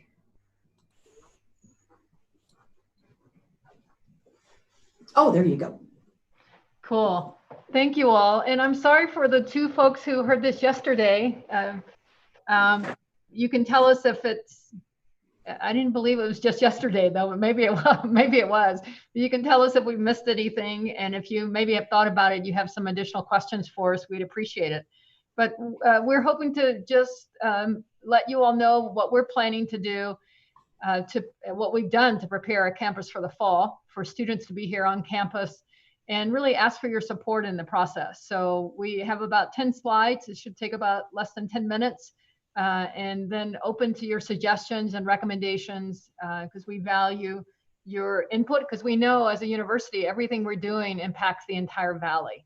So the guiding principles we followed throughout this entire process, we started a Safe to Return task force in May, and for all those months we've been working regularly, and to get us going, we set time to figure out what are our principles, what are we trying to accomplish, and clearly health and safety of everyone in our community is number one. We want to make sure that we're innovative and that we focus on our mission. We focus on our mission and maintain academic integrity, quality, and equity for all. We want to be adaptable. So we've learned things every single day about what's happening with this pandemic and how COVID-19 is transmitted and spread. And we think we learned a lot, but we're still learning. And so we have to be adaptable and flexible and ready to move when we hear new information or learn new things.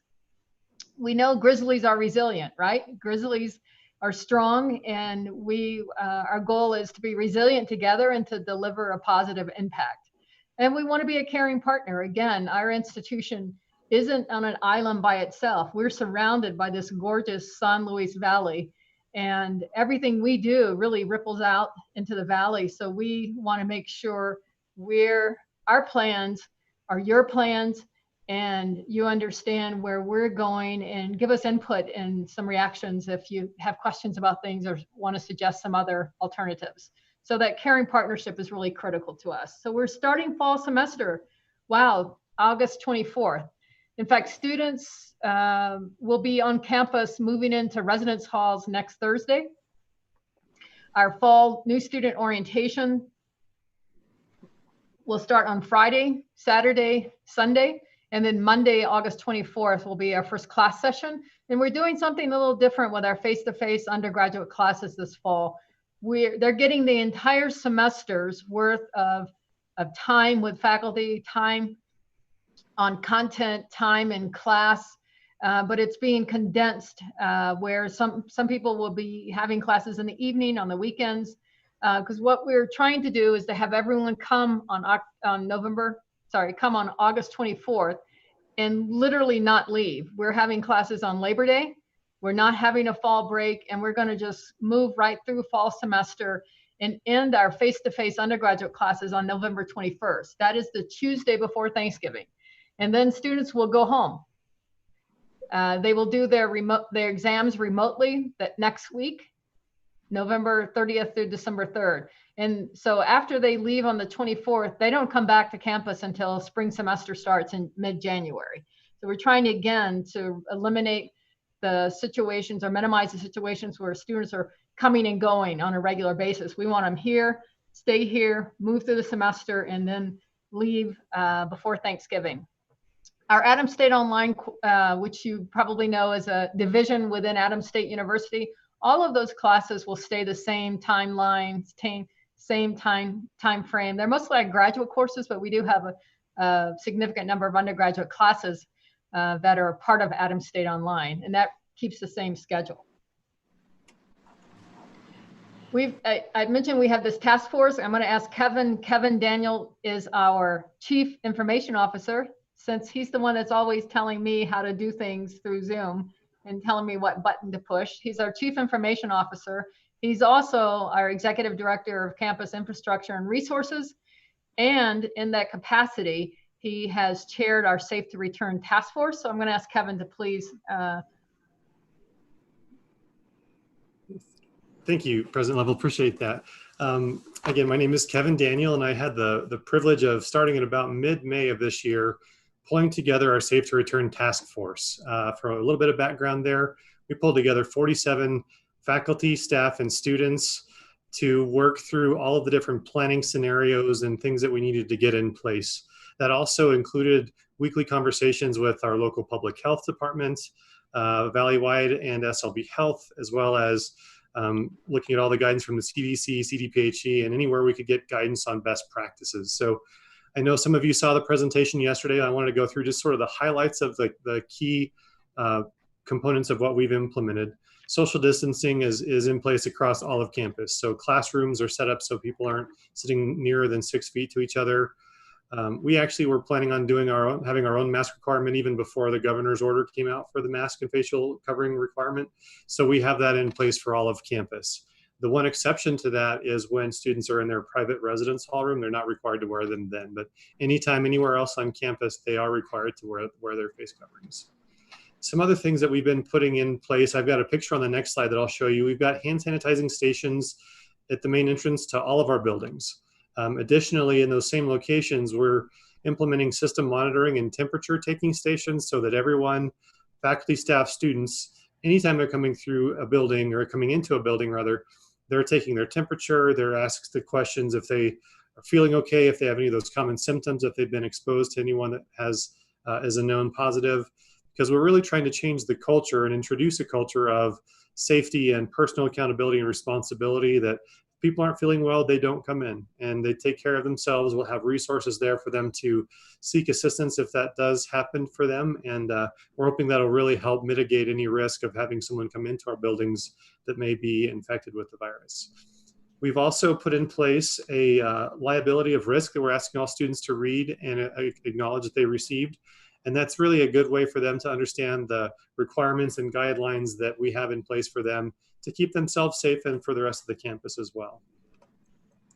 Here's a picture on the left of our hand sanitizing and temperature taking kind of combo units. So we've got these going up in all buildings across campus, and it's a really nice system. Within, I think, milliseconds, you can get your temperature taken and ask a series of questions to make sure that you're okay before you come into the building.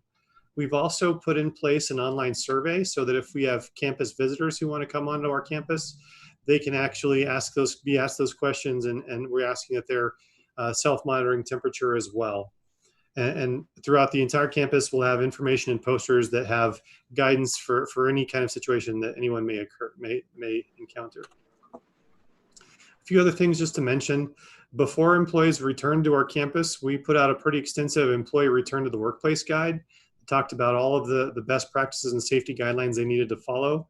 We've also worked with our supervisors and executive team members to make sure that they've thought about their physical space, including the traffic flow. We've designated doors to be entrance only and other doors to be exit only to control the flow of traffic around campus. And we're also striving to continue to have remote work options where we feasibly can, especially in those areas of high density or for people who are immunocompromised or higher risk. We're looking at those opportunities as best we can. Some other strategies that we've implemented, I've spoken a little bit about our public health relationship. That's ongoing.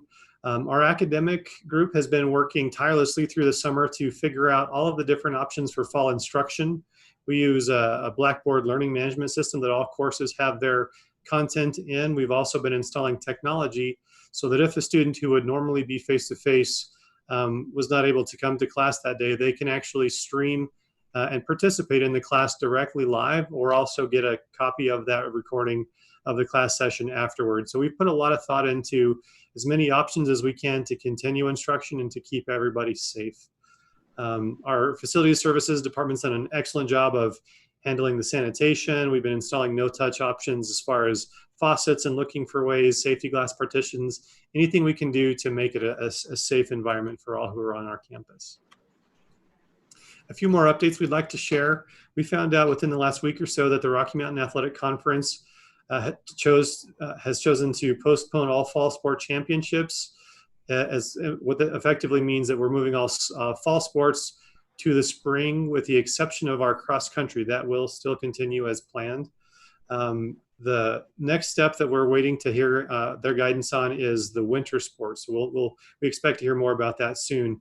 Our athletics group has done a wonderful job putting in protocols and even UV lights that kill virus, and they're using that in locker rooms and the weight room as well to be extra careful with possible containment areas. We've been working to have poster campaigns and guidance for events. Right now, we don't have really any outside events going on our campus, but we've got guidelines in place for even internal events on how we do those safely. And obviously, we've got a COVID-19 website that we continually keep updated with information. We're still under a travel ban for everything except for very few exceptions for local academic related travel. So travel for on the whole is really on a ban right now due to COVID-19. I've got a lot of other details. We don't have time to cover them, but housing, dining, student affairs, extensive planning and protocols put in place there for our students and our campuses protection. Some of the challenges that we're wrestling with, as many of you may be thinking about as well, second waves, local outbreaks, or changes in the state order, all of those are really the uncontrollable events that we've been trying to have some contingency plans in place for, just so that we're prepared for whatever may happen. COVID-19 testing, you probably are all very aware, this is a very big challenge across the nation, but especially for our remote and rural areas. We're continuing to hopefully find some avenues to get more testing down here. We're also extensively working with public health on the various what-if scenarios on if a student does contract the virus or an employee does, how do we work through the notification process? How does contact tracing work? So all of those we're working directly hand in glove with public health on that. So a few other things that's still kind of ongoing at this point, like I mentioned, public health interactions will continue for the foreseeable future. We've really shifted from the planning stage of this summer to action and reaction as the students get here on campus in the next just short time, a few weeks. Mentioned testing already. We're doing campus, we call them tech talks, where we do educational professional development opportunities for all campus to know how to handle situations with COVID, and those will continue throughout the semester. And then the reason we're here today is for outreach and communication with our regional partners and neighbors. So you'll see that we've launched a campaign to encourage people to make sure they understand they need to wear a mask. So this hashtag mask on poster has some local famous people wearing their mask, looking pretty spiffy in them. And then you'll see the sign that we have on the right where we're trying to provide as much notice to everyone on any place of the university property to please, please have the mask on. And it's a requirement to come on our campus anywhere. So we really want your support. We want you all to know what we're doing. And if you have questions or recommendations, definitely open to those, because we know, again, what happens on our campus has a ripple effect to the whole valley. And frankly, what happens in the valley has a ripple effect to our campus as well. But we want you to know what we're doing and to know the plans that we've put in place. And if something comes up, you have a question, or if you have an idea, always open and receptive to that. And we need your support too. If you're coming to campus, please have a mask on, have an appointment, and be prepared to have your temperature taken too, probably, and be screened, because we trying to minimize the coming and going of people to and from the campus. And we've set up our fall semester around that very fact, that students start on the 24th of August and stay put and stay here with us until November 24th. Again, trying to minimize the back and forth and leaving and exposing themselves. And then whatever someone has been exposed to somewhere else, once they're on our campus, all of us are exposed. So we would appreciate your support, and hopefully you have a bit of understanding about what we're trying to do and confidence that we're moving in a good direction. But open to your comments and thoughts. I'm good. I thought it was a very good discussion. I enjoyed it, Justy, and I think I picked up a couple things today that I didn't catch in just these meetings. So good job. Thank you. And again, if there's anything we can do to support your work, please let us know. You're our neighbor and important to us. So we appreciate any partnership and collaboration. Thank you. Thank you. Thank you all. Appreciate it. Have a great day and have a good meeting. You too. Thank you. Thank you. Okay. Now I can see who all's on here. All right. Get back to the agenda. Things have gotten moved. We do have to revisit the document we signed naming the interim signatory because they left the date out. I don't think that significantly changes the document. You just correct it. It's just a correction, and so I think it can be corrected very easily. And I guess I don't know that we would need a motion to do it, but I would, if we do, I would make that motion. We make the motion that we sign the corrected corrected document. Second. All in favor? Good. We're good. That way we've got it. Gino, I have to borrow your agenda. Mine vanished during the break.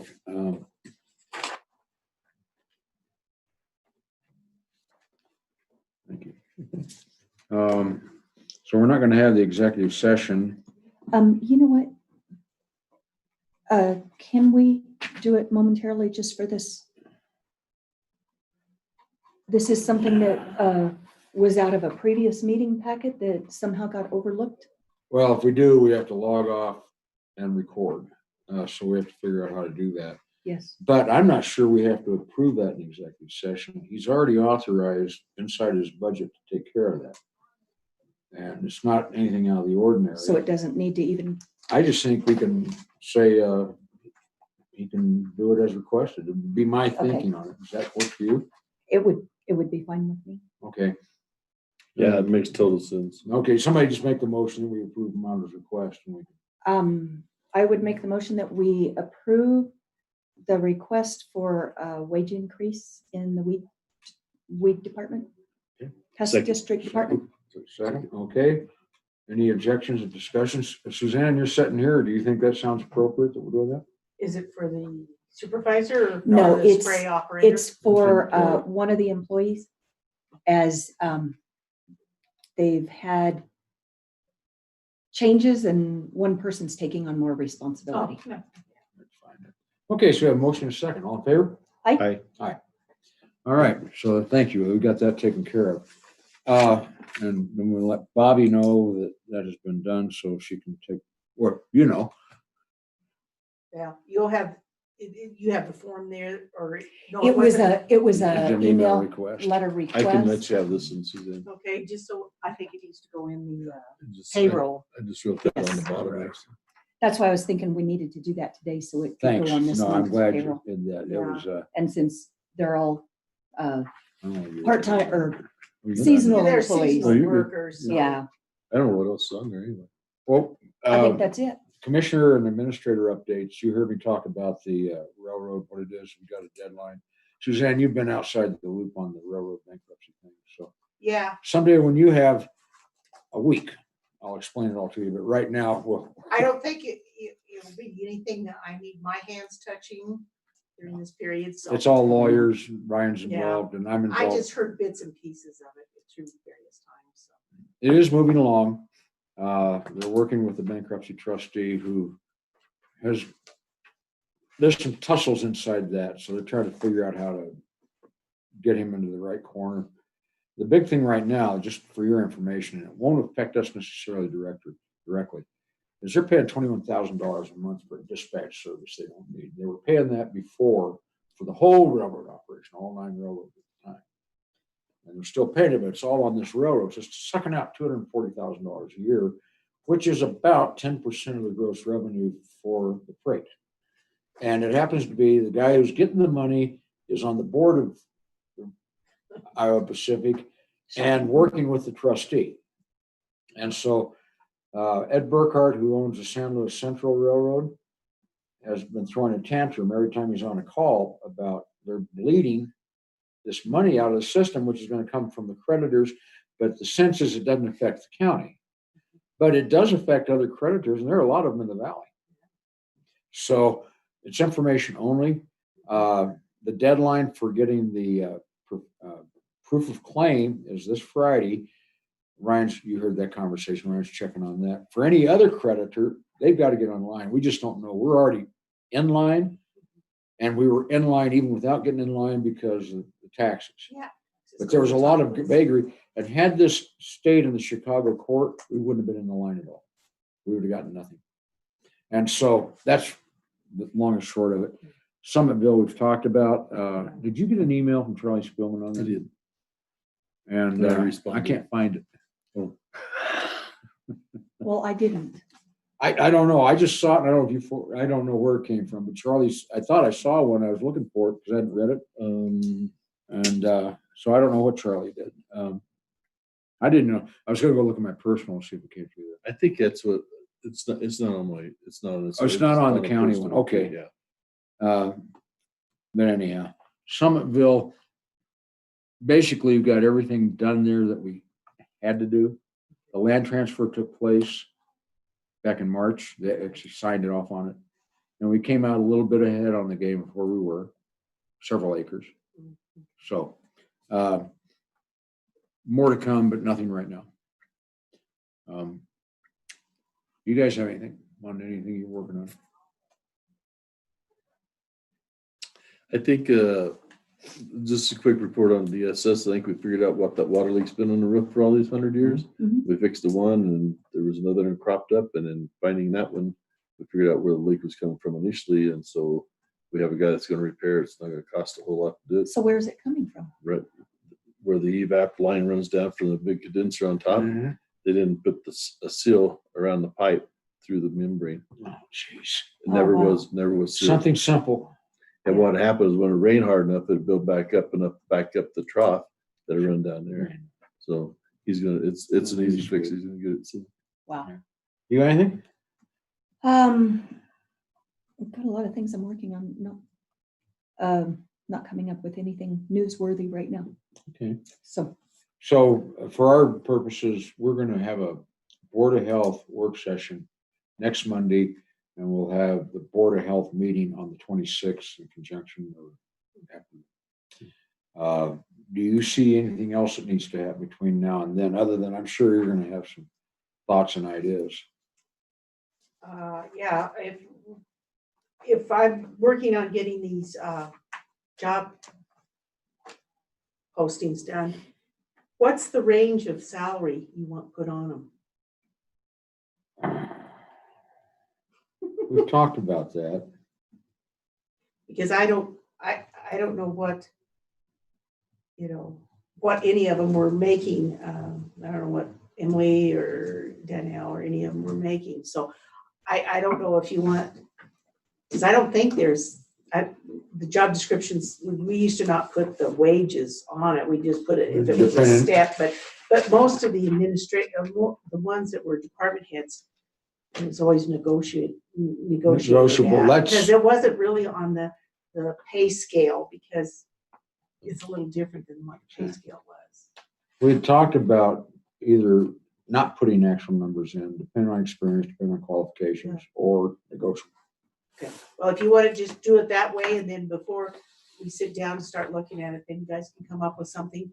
Otherwise, if you just want to start or do a range or something, that was the only thing I was going to ask. But if not, just say we can just put the thing in. When are you going to have that ready to go, Suzanne? I was hoping today we could at least get the stuff sent to the newspapers and get the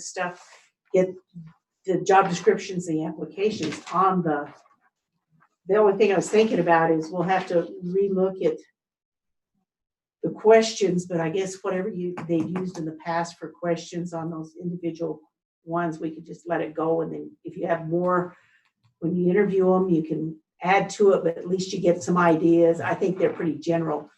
What experiences have you had in certain things or something like that, if I remember right. So if we can just, if you just want to leave it up to Bobby and I to try to find what we can find, way of job descriptions and applications, we'll go from there. And get it into the Monte Vista Journal and the Valley Courier with just the short thing to come to the website. And then she and I'll work on getting these on the Indeed thing too, because I've never worked on that site, so I don't. It's a pretty basic deal. Just attach it, upload it, and attach it, or whatever. something kind of like that. Is there a lot of charge? It's actually pretty. I think if I remember right, the one that we have, that you have a choice of having a free one or at least a very small cost one. And then there's other steps that you can do. One of them And is I a think- 10% of the gross salary, first year's gross salary. And so it doesn't obviously tell you that there's a free one, but I think you're correct. I think there's a low cost or no cost. And then we got the ad the other day for $5,000, they go find one for us. For $5,000? People are willing to help us. Yeah. That's the main thing. I just want to be sure. There was something else that went through my head real fast, but closing date. How long do you want these open for? Till filled? Or you want a short deadline? Well, you can do it that way. I just, well, you can just leave it open and just tell people to, I think on most of it, you'll probably have to give them at least 2 weeks, 3 weeks. Probably deadline by 1st of September or something like that would be the shortest. But if it's all online, they might be able to do it faster. The advantage of having a deadline is it pushes them to get the Get stuff application in. in. Mhm. The advantage of having till filled, it gives us the option of saying, okay, we filled it. So whatever you recommend, you guys want, doesn't bother me. Well, and I do know on most of our job postings, we have gone away from putting them in local papers because we really don't get a response from them. Well, I mentioned, I don't know who I mentioned it to, is just people like to see that That you're doing it. you're opening up to local people. Yeah. And I think that's the only reason. And We do also put them on the website. Yeah. I think that little blip, just like a you little said, was, blurb, you know, Yeah. these following positions are open, go to www to apply. And That's a that good won't idea. cost us much, and I could run that for, well, Monte Vista Journal 2 weeks at least, in the Valley Courier a week and a half, whatever. Maybe. And that way, you know, I think Yeah. it just opens up that Yep. people feel you're trying to Right. still cater to local people. And make it a Any little more relation. visible. Yeah, Well, and also how many people would maybe read that and then go look on our website where they Mhm. wouldn't normally. those are the main things, because really, if this afternoon, if Bobby and stuff can help with me, I'd like to try and get it done, because basically, as I told you, I wanted to probably work Monday, Tuesday, and Wednesdays. Would come in some Fridays if I wasn't, but this is the main thing we got to get out and get going, Yes, and that's please. why I wanted to see if this afternoon, if I could get most of the information and we can get it up and going. Brought something to mind that we needed to cover today. Bobby and Debbie both asked if we would authorize overtime for them while they're working on the Tyler. Yes. And that wasn't on the agenda that I saw. So with your consent, we can do it. And you'll be, in effect, kind of managing that because you're overseeing it. Are you good with that? Yeah, I'm good with that, because they're going to have to put some long hours, and especially get this first payroll out and make sure it's right. And, that's the only way to do it is you give them comp time. Well, then we got all new people here. They can't take their They can't comp leave. time and Yeah. still their annual leave builds up. So that's what.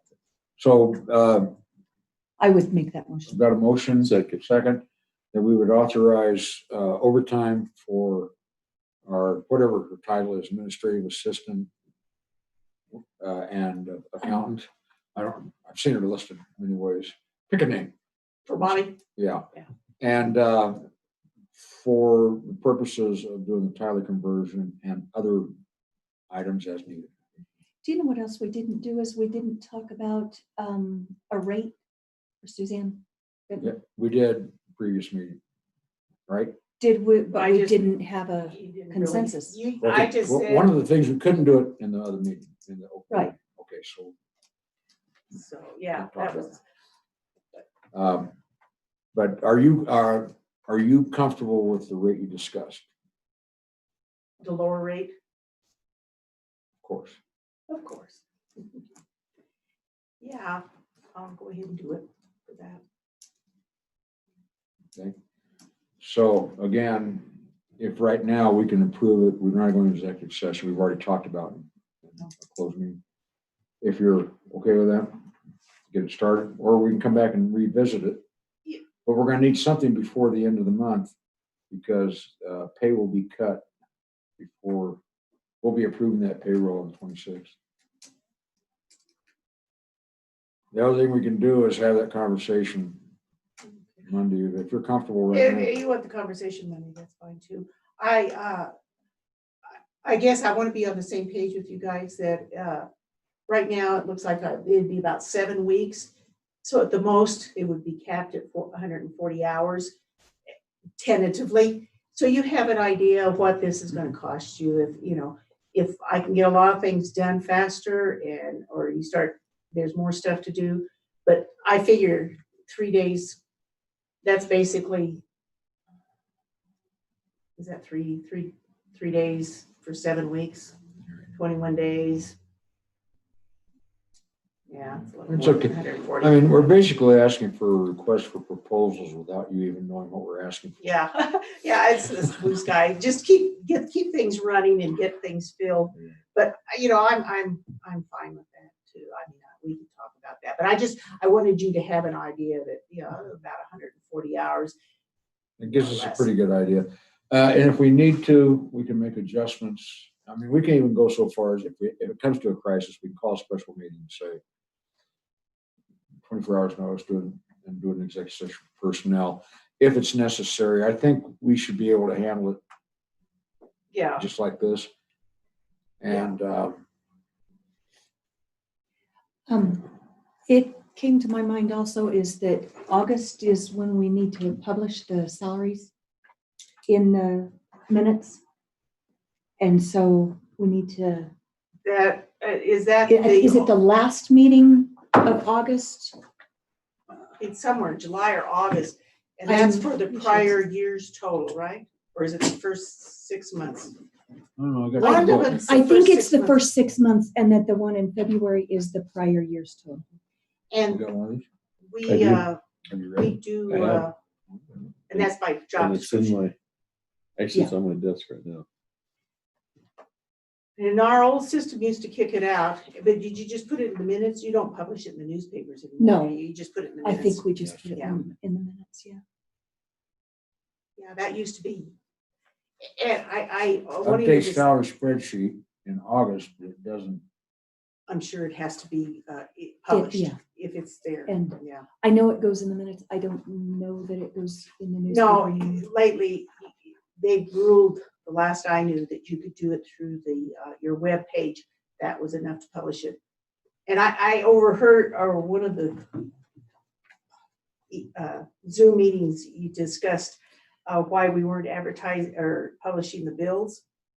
You're still putting them at length, aren't you?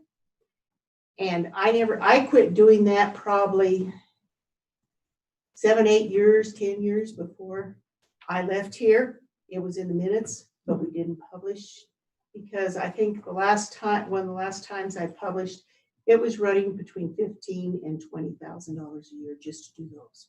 Mhm. Do you know what? Talking about the wages in the paper is, I know there was a bill that went through the legislature to eliminate putting it in the paper, and it made it all the way to the governor's desk and he vetoed it. And so I think you still have to put it in the paper. Which one? The salaries. We might check on that. but Well, you might just put the thing, if you want to see the salaries. Do the same I don't thing, know. see? Yeah. We might run that one by Ryan to see if we can, or double check that and make sure. Because that's a pretty. It's healthy inexpensive, yeah. You're aware there's a push by many to stop having to use print media for our notifications. Right, but the print media doesn't like Oh, that push. that's, No, I that's a mean, killer for them. for years and years, that's why the salary bill and the bills were, Yeah.